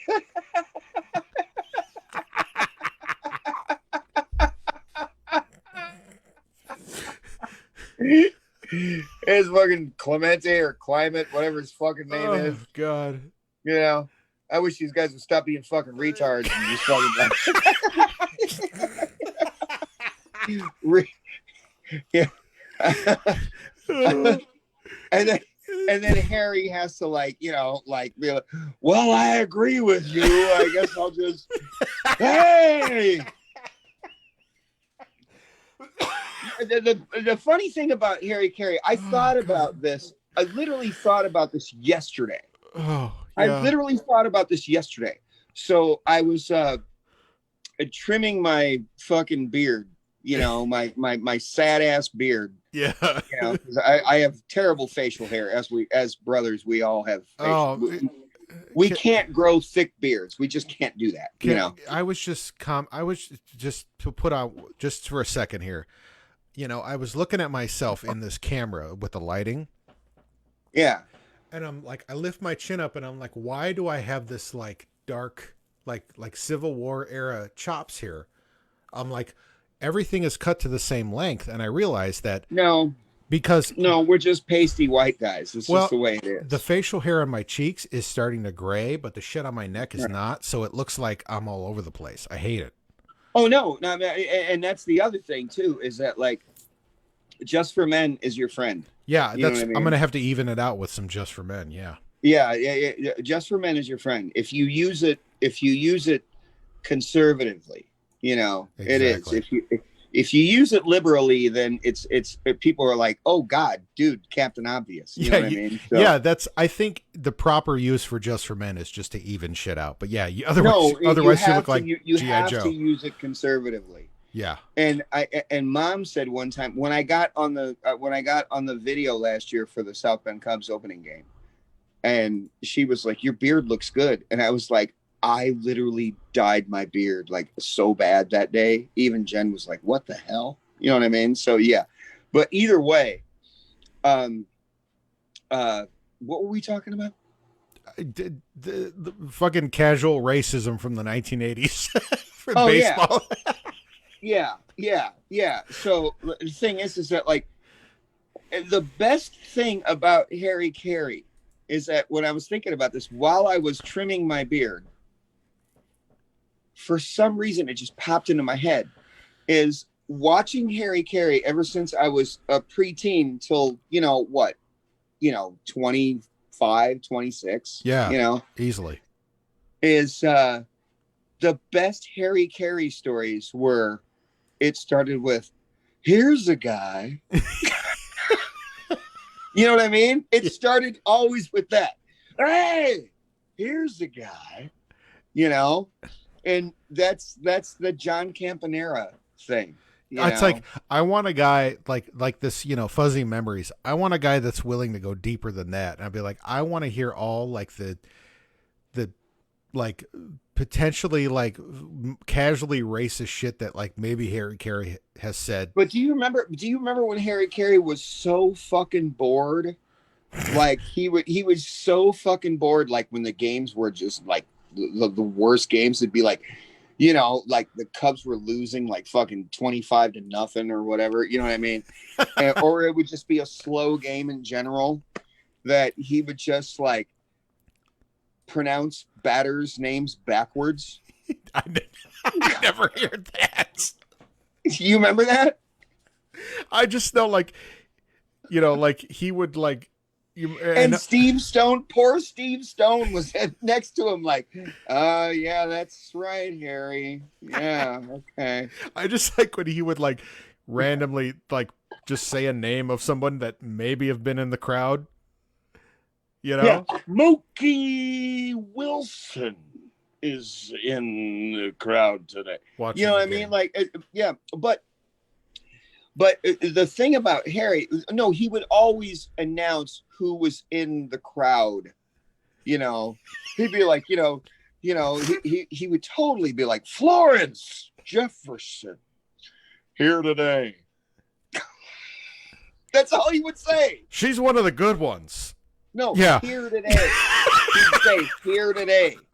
That's what he would say. It's just, you know, I mean, just, I love, like I said, I just Jimmy G.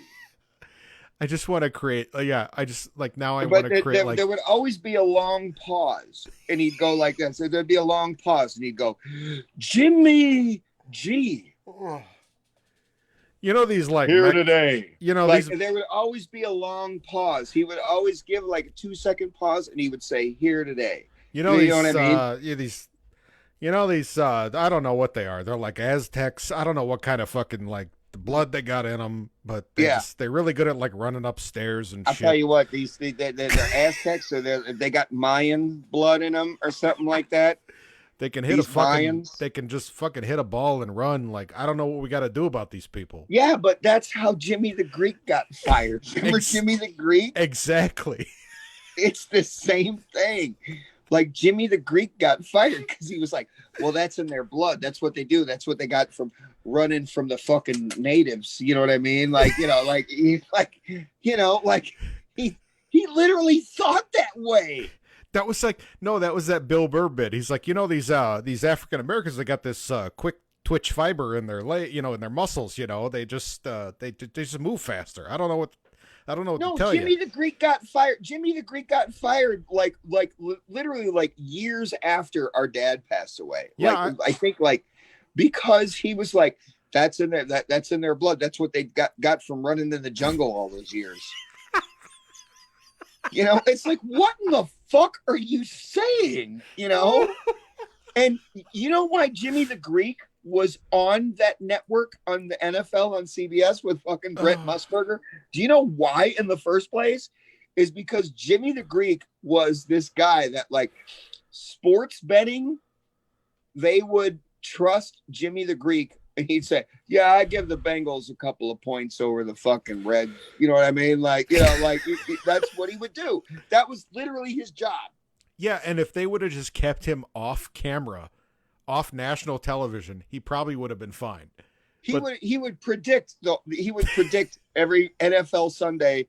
So there's Brett Musburger, like the NFL today on CBS. You know what I mean? And like, let's go to Jimmy the Greek. And he's like, yeah, I give the Bears, like 2 points over the Dolphins, like fucking Don Shula, fuck that guy. You know what I mean? Like, and like, next thing you know, like he says, because, the blacks, they run faster,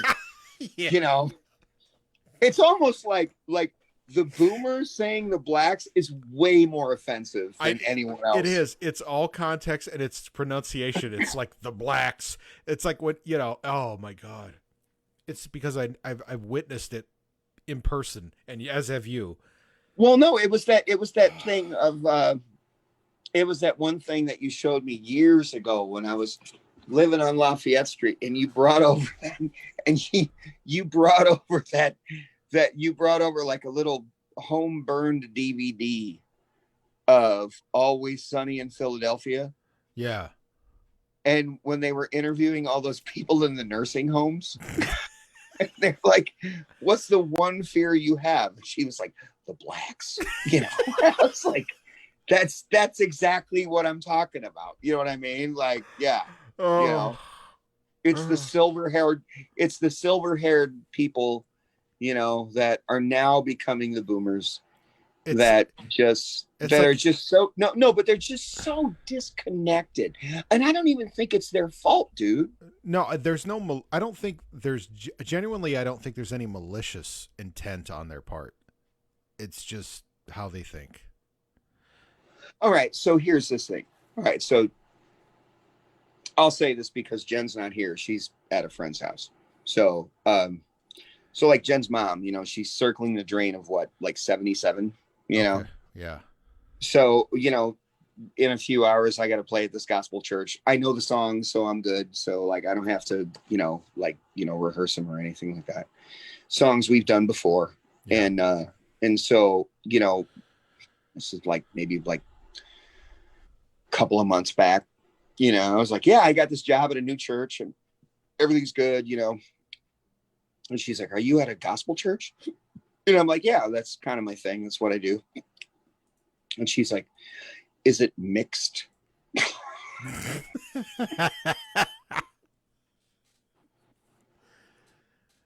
And I was like, yeah, but no, it's predominantly a black church, you know. And she's like, you know, and when I said that, like, I totally looked at Jennifer and like the look that she gave me, and she was like, dude, she doesn't mean it like that. You know what I mean? Yeah. Like, you know, that's our generation. Like, we're Generation X. We're like that one that we're like that bridge between the boomers and the millennials. And we have to look at the millennials and go, okay, they don't mean it like that.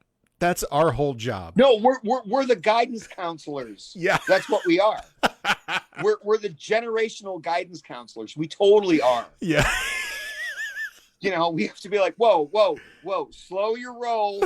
It's not all about yoga. Like, I get it. You know what I mean? Like, no, but like, they don't mean it like that. It's just this thing. Yeah, they don't mean harm. They're just kind of dumb, but believe me, they're okay. No, it's not even like they're kind of dumb. They just don't understand how to convey. Yeah. You know, it's intention. Their intentions are fine. Just don't think too hard about it. If I ever thought that Jennifer's mom was that way, I mean, you know, this conversation would be over. But no, she's exactly. She's you know, freaking great. You know, I mean, you know, it's one of those. You know, but it was just the way that she said it, and she kind of did it in like that old lady chirping thing. She was like, "Oh, is it mixed?" You know, and I was like, "What the fuck?" It's like our mom. It's like the whole, like, I know the one time I said the word. I mentioned that somebody was Indian, and it was like, is it like woo-woo Indian?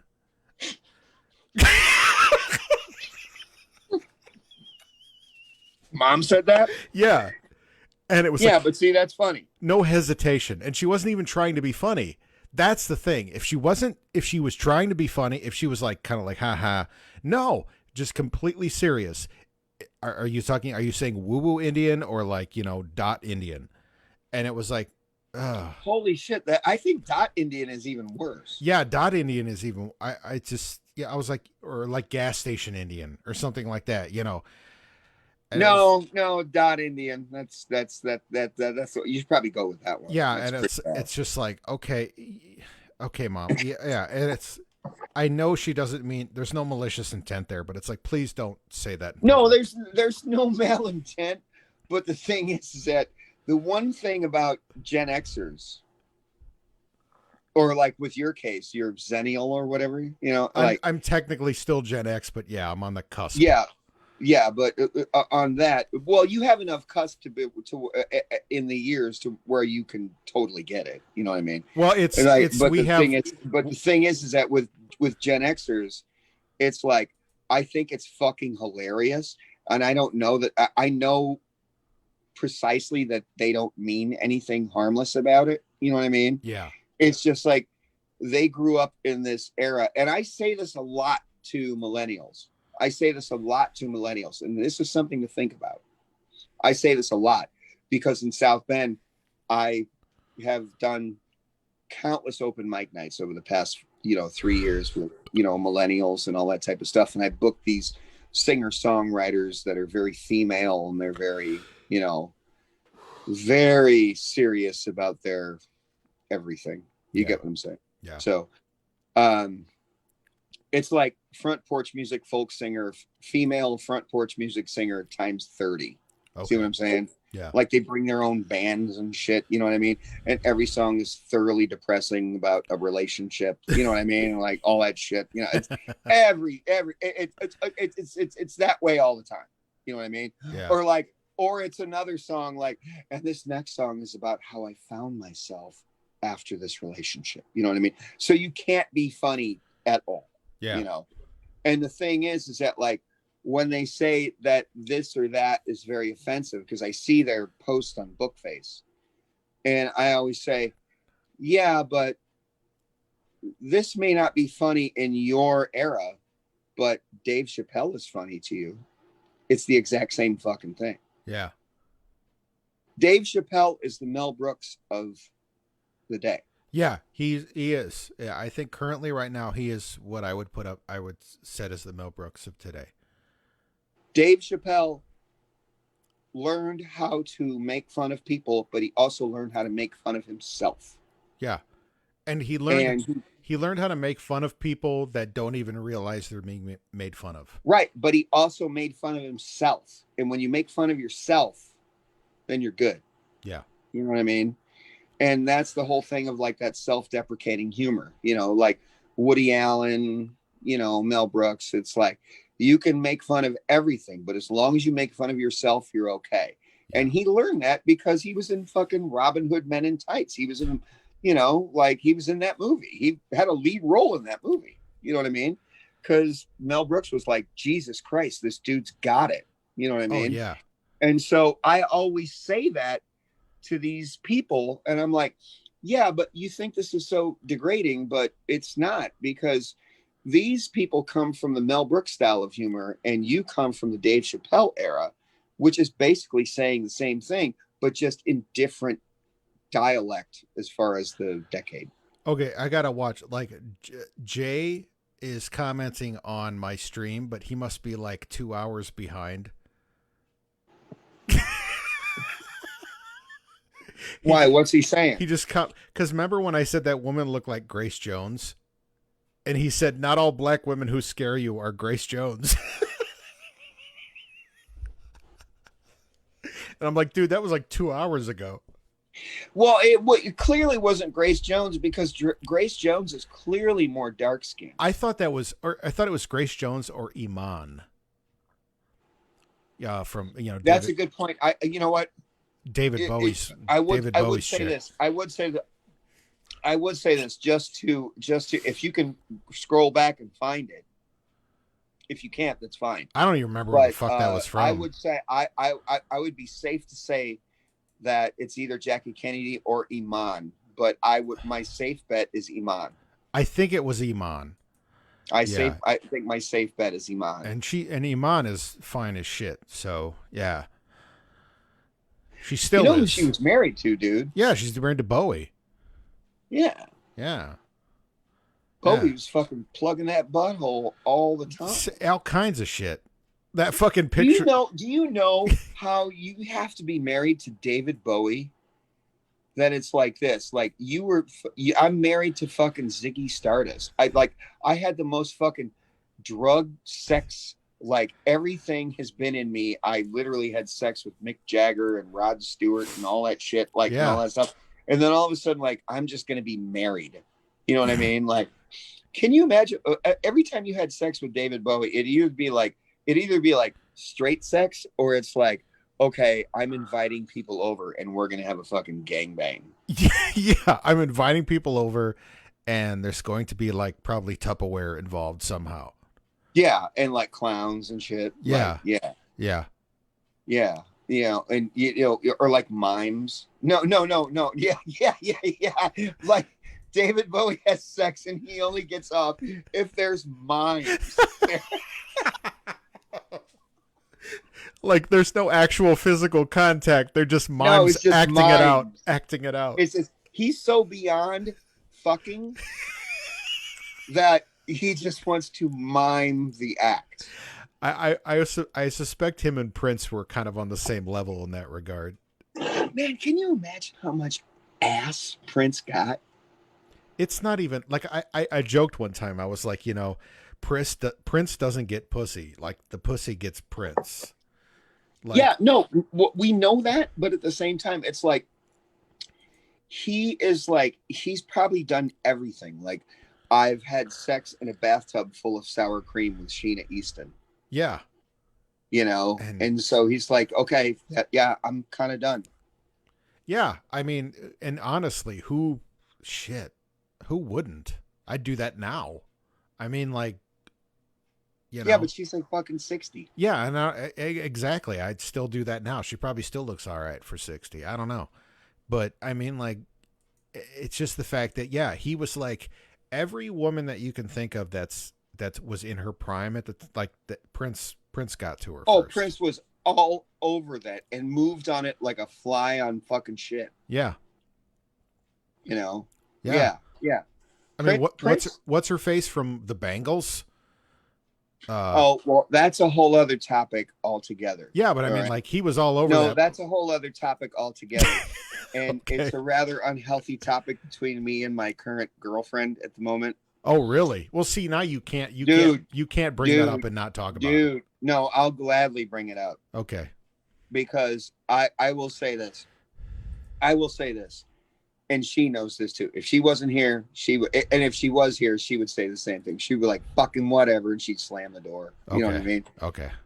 Here's the thing, is that like, I know that Jennifer's like, she's the king bee of fuck mountain, Yeah. But when you have a thing for a certain person, and it's just, and you know that you're never going to have a shot, like celebrity wise, you know what I mean? And it's like, all right, I'm good with that. I can live with that. You know what I mean? But yes, you are very easy on the eyes.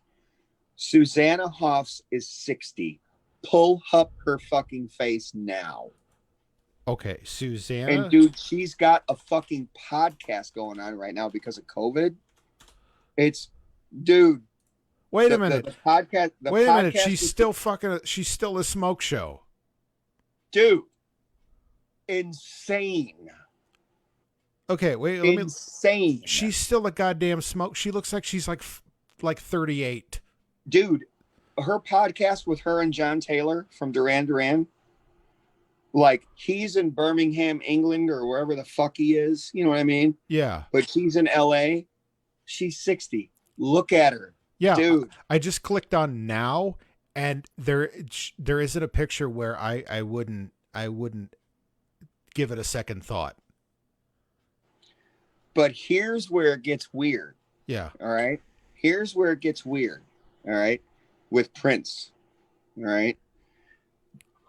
So Prince has been with all these broads or all these girls, all that stuff, all these hoes or whatever. You know what I mean? He's probably getting hoes every night on tour. It's probably a very, it's probably a routine thing. He plays a gig. There's women. He does his thing, and then he goes back to the hotel, and there's probably more women there, all that stuff. Sure. So, I mean, that's just the way it goes. Well, here's the thing. He was in a relationship with her and wrote that song Manic Monday for her because he was like, I love you so much. She would never give him the time of the day. That was the one chick that fucked him up. Oh, was Susanna Hoffs? Yep. Wow. She would never give him the time of the day. As far as like, Prince was like, I actually want to be in an actual relationship. Yeah, you're just not you're just not like a current fling thing. Yeah, you're not a thought. Yeah. You know what I mean? You're like, not. You're not vanity. Yeah, you're not a hoe. Like, I actually want to be in a relationship with you. And they did it for a hot minute, but she wasn't feeling it because she was like, I just can't vibe with your thing. I need to vibe with my thing. And, as we all do. And she was like, I can't do it because you're trying to build an empire is where I just want to vibe with my own thing. You know what I mean? It's like part of me kind of respects that. And she was the one that dumped Prince. Holy and shit. He literally was devastated. Wow. Devastated. That's fascinating. devastated. Like that whole album, Sign of the Times, half of those songs are fucking about her. I never knew that. I thought he just tore that shit in half and walked away. Like I No, would he never did. known. He tore that shit in half, but then he wanted more. Oh. He was like, I want us to be a power couple. Yeah, like you're, You know what I mean? You're the one. Like, I want to be Prince and Susanna Hoffs, and you go your way, I'll go my way, and let's be a musical power couple together. So, you know what I mean? Why is this a point of contention with you and Jen? Because she's like, I hate the fact that you still love her. And I'm like, I can't take my eyes off her. She's fucking gorgeous. Like no. Yeah. There's like, no, I'm but not... Jen has that thing where it's like, she's like, that's the one that got away. And I'm like, no, that's not the one that got away. You know, like, it's just, I mean, like, she was hot when I was fucking 16, and look at her now. She's fucking 60. Yeah, and she's amazing. What, is she, like, jealous or something? No, I just think it's just one of those, like, funny girlfriend things. Okay. Yeah, because I was going to say, like, if I told, like, Joanna, I'd be like, hey, remember that chick from the Bangles? Look at her now. She'd be like, holy shit, she's fucking hot. Yeah, but the problem is that I said that she's fucking hot first. Oh, but I'd be that way too. I just told her earlier today, like, when I used to work like downtown, like in the city, I was like, normally like in the winter it fucking sucked, but in the summer I was like, I actually really enjoyed it because there was gorgeous women everywhere. And she'd be dude, like, before I talked to you, I just got off a gig. Yeah. I just got off a gig at this like kind of like this quasi hillbilly bar in Elkhart, and I was playing a bunch of stupid cover tunes, and I was just filling in for some guy, and I saw my friend Paul Erdman there, who's a prominent musician out here and good friend, know, and yeah, great guy, and I told him, I was like, dude, there's so much fucking foosk here. Foosk is a code word. I know. You know what I mean? I know. You keyed me in on that when I was quite young. Yeah. And I've never heard it from anyone else but you. Yeah. But I was just like, there's so much foosk, like they're wearing like thigh high boots and like mini skirts. And I'm like, Jesus. Yeah. And it's just like, you can't look at the menu. The menu is coming to you, Oh, and yeah. Like, yeah. But the thing is that like, that's why I think it's kind of funny though, because like, even though like I've dealt with this for the past, 25 years as a musician, I mean, and Jen knows that, I'm pretty secure with it and all that stuff. That the minute I bring up some juvenile fucking boyhood fucking thing, I'm like, Susanna Hoffs is hot. Like she's like, oh, now I got something to pick on you about. Oh, well, she kind of is still. She was then and she is now. No, not kinda. Yeah, she might be the best.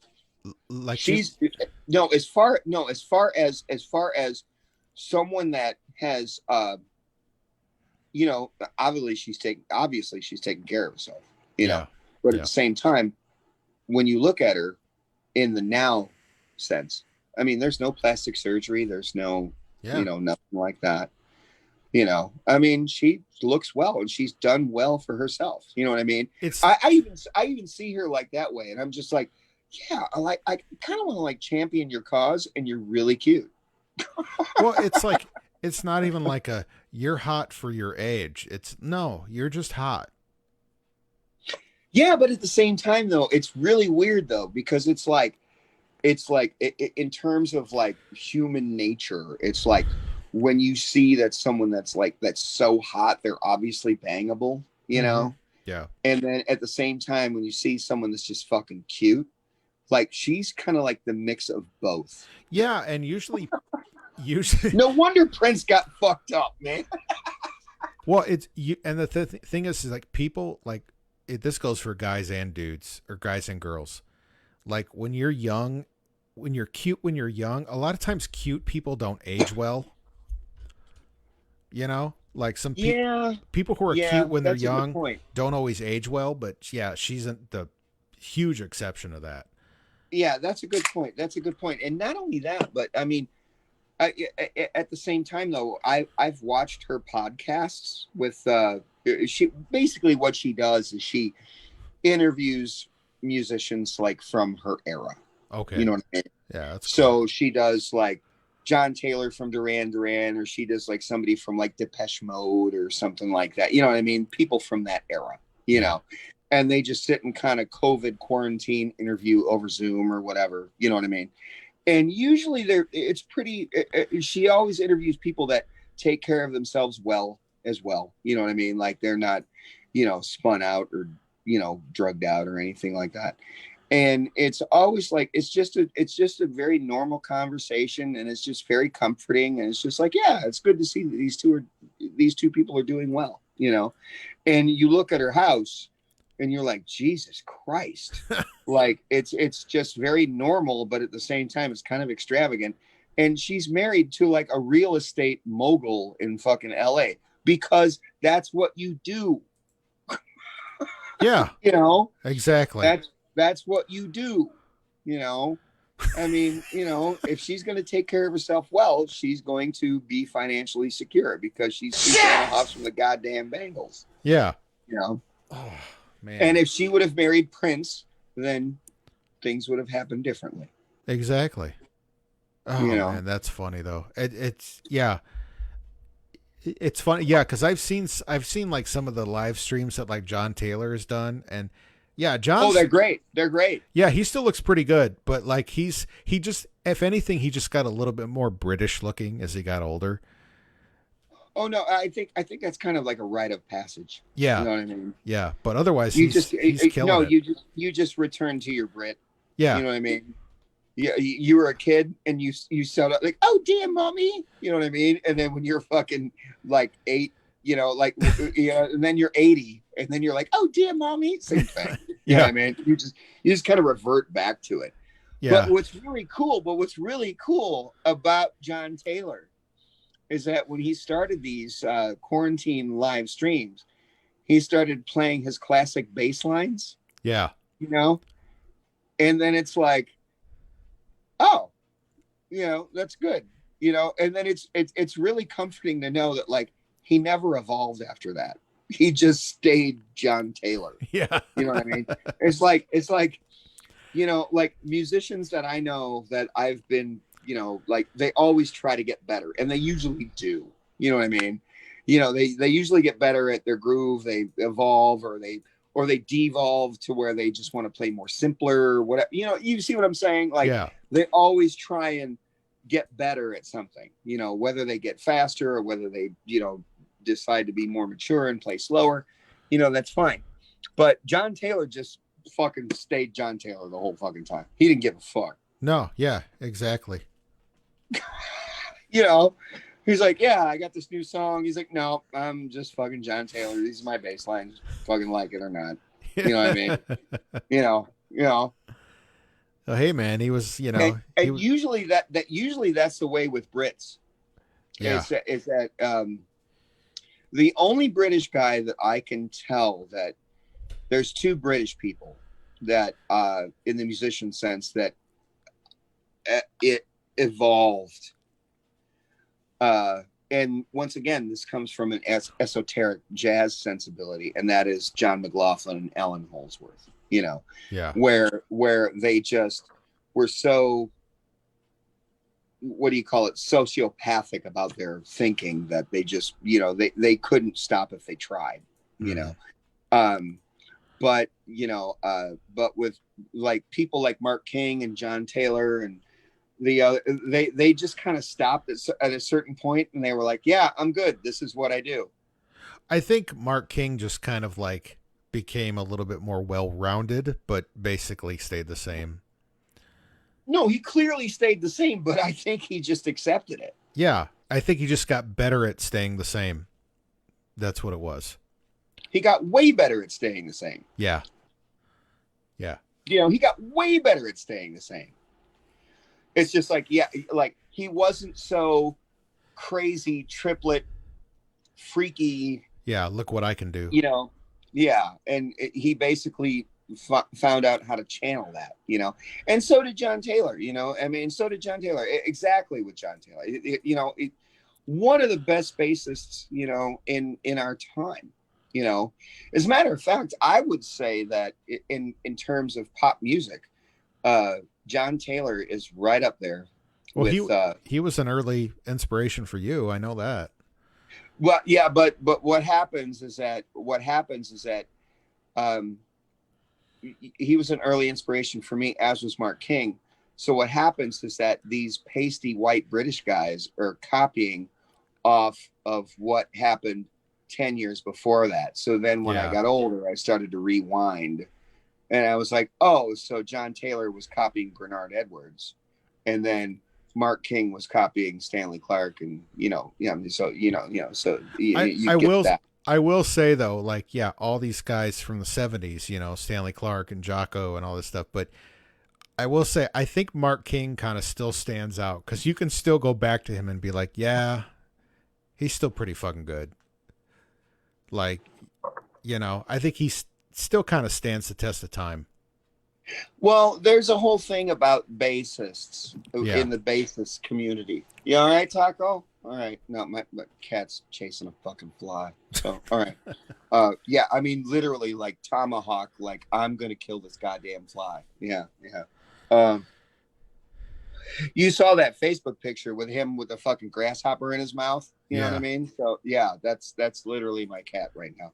That's how much he loves this house. He's trying to, you know, defend us, you know. So he's I get it. It's a moth, and it's in the light, and he's trying to chase it. Anyway, but the thing is that like with Mark King, he's so good that it gets to the point where it's like, okay, he's accepted it, and he's gotten to the point of the, you know, Mark King is one of those guys where he's just good, and he's got his own sound at this point.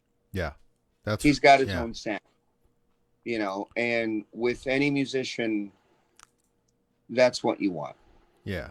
On that, like Scott Pizzera said a long time ago. It's just like 20 years ago. It's like, you know, he says, you know, as a musician, all you have to do is find your thing, and then stop right there. Well, you know, and then run with it. That's your thing. That's the thing with these, you know, these black bass players. You know, they got the muscles, you know, for the playing, you know, like they got the thumb muscles, the quick twitch, you know, the fiber. Oh man, damn it, yeah. And they when they were playing guitar, they had to run from the enemy, and so you know, they had to run from the other tribe, you know. So, you know, yeah, you get what I'm saying. Yeah. But the thing is that but I meant to say something to you today, in fact, and I can't think about it right now because I know you like a certain level of bass playing. So I know you like Bernard Edwards, and I know you like that stuff, and I know you like playing bass to all that stuff. But there was I'll think about it. I'll think about it tomorrow. But there was something that I was like, holy fuck, like Max would like this. Well, you know what I mean? I learned today. It just kind of indirectly, but I just, it took me about 10 minutes to learn it. I'm still slow at it, but it just, you know, and the beat goes on. Just like I got that bass line like about 60% down. Right. You know, right. I'm playing it slow, but it's just like, I got it. I got the notes. I got the rhythm. I got the certain, you know, the muting and all that. I got it down.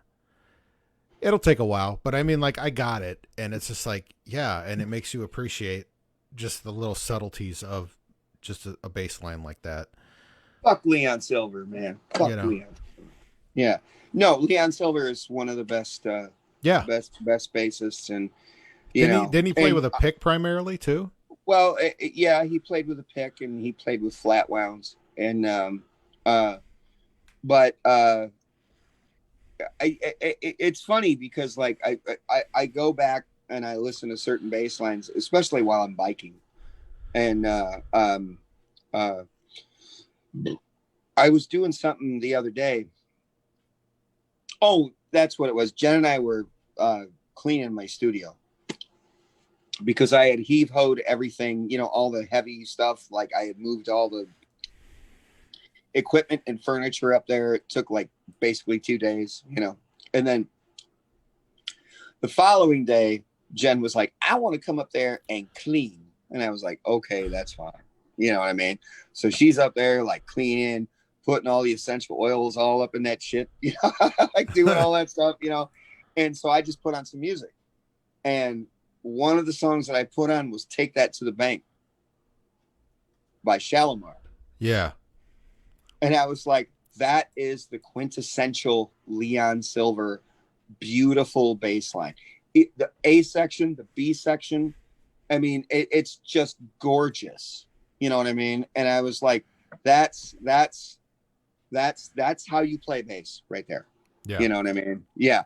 Because the where And the Beat Goes On is when you hear And the Beat Goes On, the song is the bass line. Yeah, exactly. You know, the song is the bass line. But when you hear Take That to the Bank, it's not. It's in the background. Oh. You know what I mean? And I'm like, that's where it's at. You know what I mean? Like, I would almost go so far as to say, And the Beat Goes On, the bass line is the bass line, and almost the percussion as well.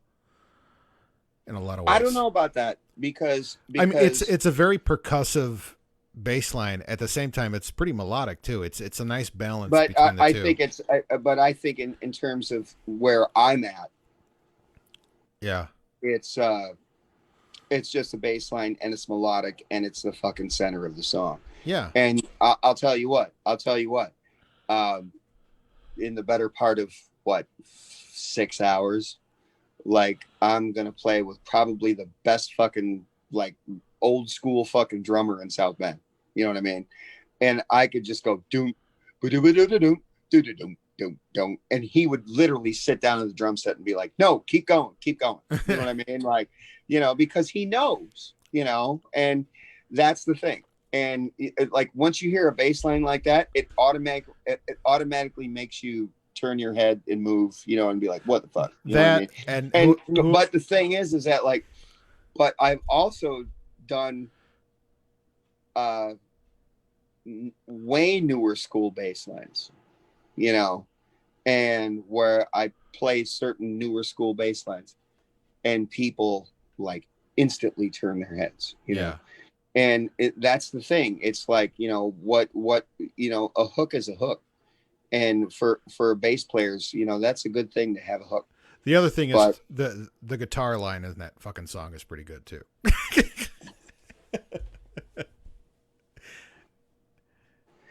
Actually, if you listen to that song, yeah. If you listen to that song, if you listen to And the Beat Goes On, and I've listened to it several times while biking, and I have my in-ear monitors. I use them as headphones. Mm-hmm. There's a second guitar going on. You know, yeah, like there's that percolating rhythm guitar. You know, all that shit. Yeah. But if you listen in the right or the left speaker, there's another guitar in the back going just very silent in the back, just fucking percolating. You know, wow. And yeah, and the thing, no, making no notes. It's just like, you know, like that. Yeah. And that's the whole thing. That was Leon Silver's production, is that you had one guitar in the left speaker, one guitar in the right speaker, you know, and that was his thing. That was his thing, you know. Yeah. Take That to the Bank, all the Shalimar tunes, all that stuff, you know. And what's really fucked up about Leon Silver is that, like, if you look at his discography, it's incredible when it's like 70s, when he left the Silvers, when he left his band, his family band, like when he left his family band and he finally became a producer for Dick Griffey for Solar Records, which is Southern LA. That's what it means. Solar Records. And Dick Griffey is also very instrumental in producing Soul Train was Don Cornelius. Ah. Dick Griffey is was an asshole, a complete fucking asshole. Dick Griffey is the Suge Knight of fucking the 70s. Like a complete fucking asshole. Like would hold people, like chokehold them for money and all that shit. That was him. Yeah. You know what I mean? And the reason why Shalimar exists is because Jody Watley and Jeffrey Daniels were dancers on Soul Train. Oh, wow. And yeah, they were dancers on Soul Train, and they needed a fucking vocalist, and they hired a vocalist, and that was Take That to the Bank, and then that didn't work out. And then they fired that guy, and then they got Howard Hewitt. And Howard Hewitt was the fucking voice of Shalimar. Yeah. You know what I mean? Like that, he was the voice of Shalimar. And then what happened after that was Howard went on his own and did his whole thing. And, like Howard was just Howard. But a side note to that, and I should do this on my live stream, like on my where I spin tunes. Yeah. Because Jeffrey Daniels, who was a dancer on Soul Train, and he was a regular dancer, along with that Asian chick. Remember that Asian chick? I remember that. Yeah, Cheryl Song. That's her name, Cheryl Song. So, but Jody Watley and Jeffrey Daniels were, regulars on Soul Train. They were dancers. And so Dick Griffey picked them out, and they were dancers. And then, he was like, yeah, I want to form this group. And then they had the one thing that didn't work out. But Jeffrey Daniels is more famous for anything than teaching a certain person the moonwalk. Oh, really? Yes. And there's an actual episode of him doing the moonwalk for the very first time. And it's on YouTube. And there are people it's pre-Michael? Dude, it's like 1978. Wow. And people are like, what the fuck are you doing? You know what I mean? Yeah. Yeah. If I find the episode, I'll tag you. But there's a yeah. I'll look for that. But there's legit testimony of like literally Michael, like, yeah, I learned it from Jeffrey Daniels. There's a clip too you can find on YouTube. I think it's like a little excerpt from like a documentary about Soul Train, and they were talking about Don Cornelius. It was Don Cornelius talking, and it was the first time that James Brown was on Soul Train. Yeah. And he was like, James Brown was like, hey man, like, who's really funding this? Who's really giving the money up for this? And he's like, Don Cornelius is like, it's me, man. He's like, really, who? Come on, man. Yeah. Like he didn't believe that like a black dude was actually like funding all this. He thought it was just like, some white guy behind the scenes, funding all of it. And he's like, no, man, it's me. And he just wouldn't fucking believe him. Like James was just like, nah, man, really. Well, Don had a lot of money, and because he was a DJ in Chicago forever. Yeah, like Don was like a fucking ruthless businessman. Like the guy was fucking a genius with money. Right, but he wanted to do a TV show for all black, and he decided to do Soul Train in Chicago, and it didn't work out. And the network kicked him off because it was just like, dude, this isn't going to work out. And so he presented it to Dick Griffey, who was in LA, and Dick Griffey got Soul Train off the ground. Yeah. Dick Griffey is the fucking Suge Knight of the 70s. Yeah. Nothing would have been popular without fucking Dick Griffey. He did all that dirty work. Well, not only that, but Dick Griffey partnered, and you'll love this too. Dick Griffey partnered with, I think his name is Bill Johnson. And Bill Johnson was part of Jet Magazine and Ebony Magazine. Remember that? I remember. And he also was Afro Sheen and Ultra Sheen. You remember that? Yeah. So he had, not only did he have a magazine, but he had a product hair care line. He had all that stuff. These are black entrepreneurs. You know what I mean? Paul still used Afro Sheen because of me. Right. Yeah. Exactly. Yeah. Exactly. So the thing is that when you watch Soul Train from the old clips, if you actually watch the commercials, it's nothing more than fucking Afro Sheen and Ultra Sheen cosmetics. Yeah, and that was the first time I witnessed like how they would have like black versions of like McDonald's commercials. You know? Oh man. That's Calvin. Speaking of going, that way. So this is a great story. It's a great story. After this, I got to cut out though, man, because I got to go to bed. That's cool. So, that's cool. I was thinking about wrapping it up. So when I was living in Miller, and you know that, know, so when I was living in Miller, which is for the listeners, it was kind of a suburb of Gary, and very, very black, very black. The sand people. Yeah. Yeah. That was on the beach.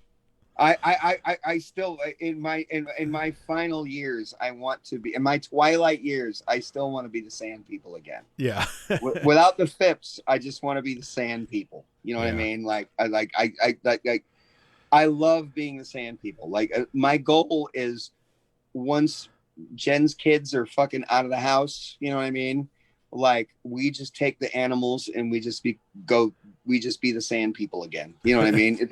It's like our second 21st birthday. You know what I mean? Like it's what we owe that to ourselves. And she's on board. She's on board with that. She's completely on board with that. Yeah. It's like, okay, we settle in and we know that Miller Beach has one thing to offer, and that is sand. And we can't grocery shop, so we have to combine our finances together, and we need to create a retirement and a 401k, and so we just buy vehicles when we have to and just go shopping. You know what I mean? So that's good. And she's very good about that. But the thing is that when it gets to that suburb of Gary, that general area, I think this was like 2001, 2002, something like that.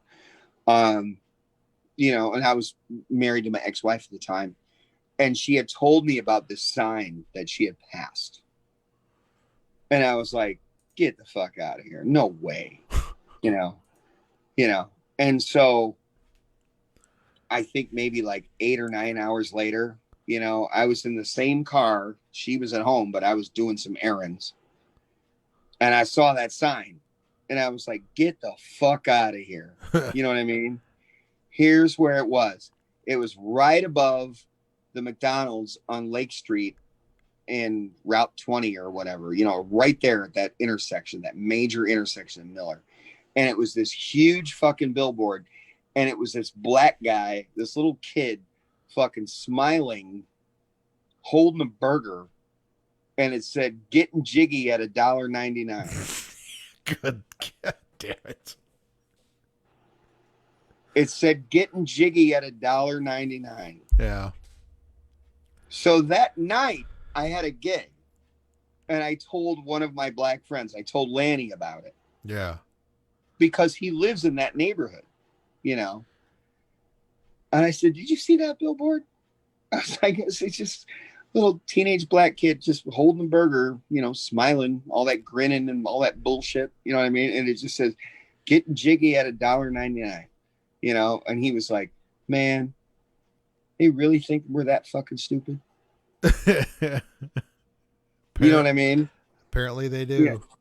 Yeah. Do they really think we're that fucking stupid? And I was like, yeah, you just said that in a nutshell, but literally, it was the biggest fucking billboard. Like it was just right there above all, getting jiggy at $1.99. And I was like, that's terrible. Like if that billboard was here in 2020, I don't think it would fly. No, it wouldn't. No.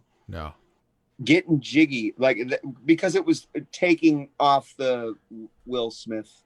You know what I mean? Getting jiggy with it. Remember that? Yeah. So it's like capitalizing off of that. And then they're saying like getting jiggy at $1.99, with this Louis Armstrong type of smile with this kid. You know what I mean? And I'm like, and that's the whole thing that Miles Davis was talking about. It was like, as black people, like if we can get past the grinning, we're good. Yeah. But they always use the grinning. That's they always. What's that? That's what it is, though. Yeah, but that's the truth. Yeah. He's like, if we can get past the grinning, then we might move forward. But right now it's like the media is all like, oh, look, a happy black man. Oh, I guess we're okay. He's got a hamburger.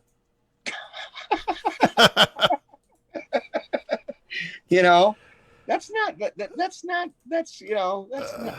good. No. And that's the same thing. What's even more funny is that my screenshot on my iPad and my phone right now is still Harry Carey and Sparky Anderson. Yeah, I put it back on that.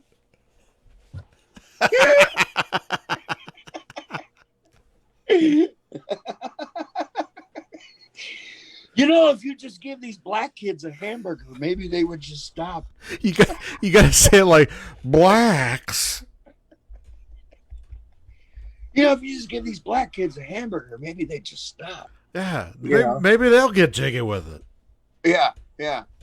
Well, we tried that back in the dugout, but they just get a little bit too restless. Yeah, they got that native blood in them, Yeah.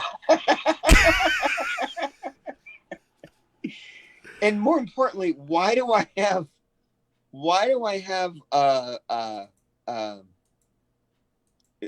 this might be a Zoom thing. Yeah. But I have the screenshot of Sparky and Harry, but why do I have in the upper right-hand corner like Uncle Peaches?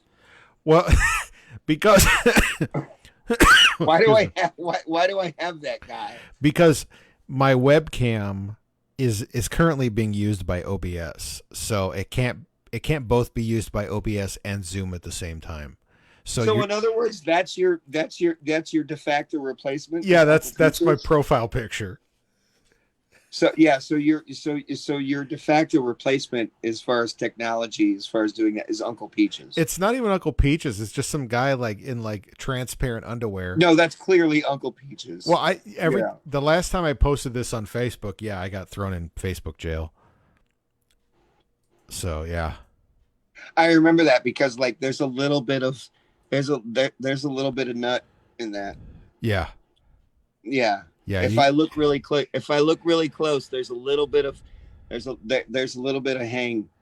Yeah, there's something there. There's a little bit of ball hang. Yeah, it's like total it's totally like 2012 Facebook, but not now. Yeah, but there's a little bit of cashew that's hanging right there. Yeah. There's a Scotia cashew right there. Yeah. There's a Scotia. I see it. Yeah. I see it. Yeah, I can barely freaking see it, but yeah, it's just right there. Just enough to get you in trouble. Yeah. Yeah, just enough for you to get, what do they call that? Sucked. Yeah. Exactly. Yeah. All right. I'm tired. I gotta go. Yeah, me too. I'm good. All right. All right. We'll see you later. See you later. All right. How do I do this? All right. There we go. All right. Cool. Hang it up. Trying. Okay, I'm going to exit out of Zoom. All right, everybody. Thank you for tuning in. If you're still tuning in, really appreciate it. I'm going to go ahead and end it now. But thank you so much. Obviously, I don't think this stream's going to get pulled because we haven't really played any copyrighted shit as far as I know. So so enjoy if you listen, if you watch it later on. I mean, how long did we go for? Like, holy crap. Almost little over 2.5 hours. So anyways, folks, have a good night. It's been fun. Eat a dick.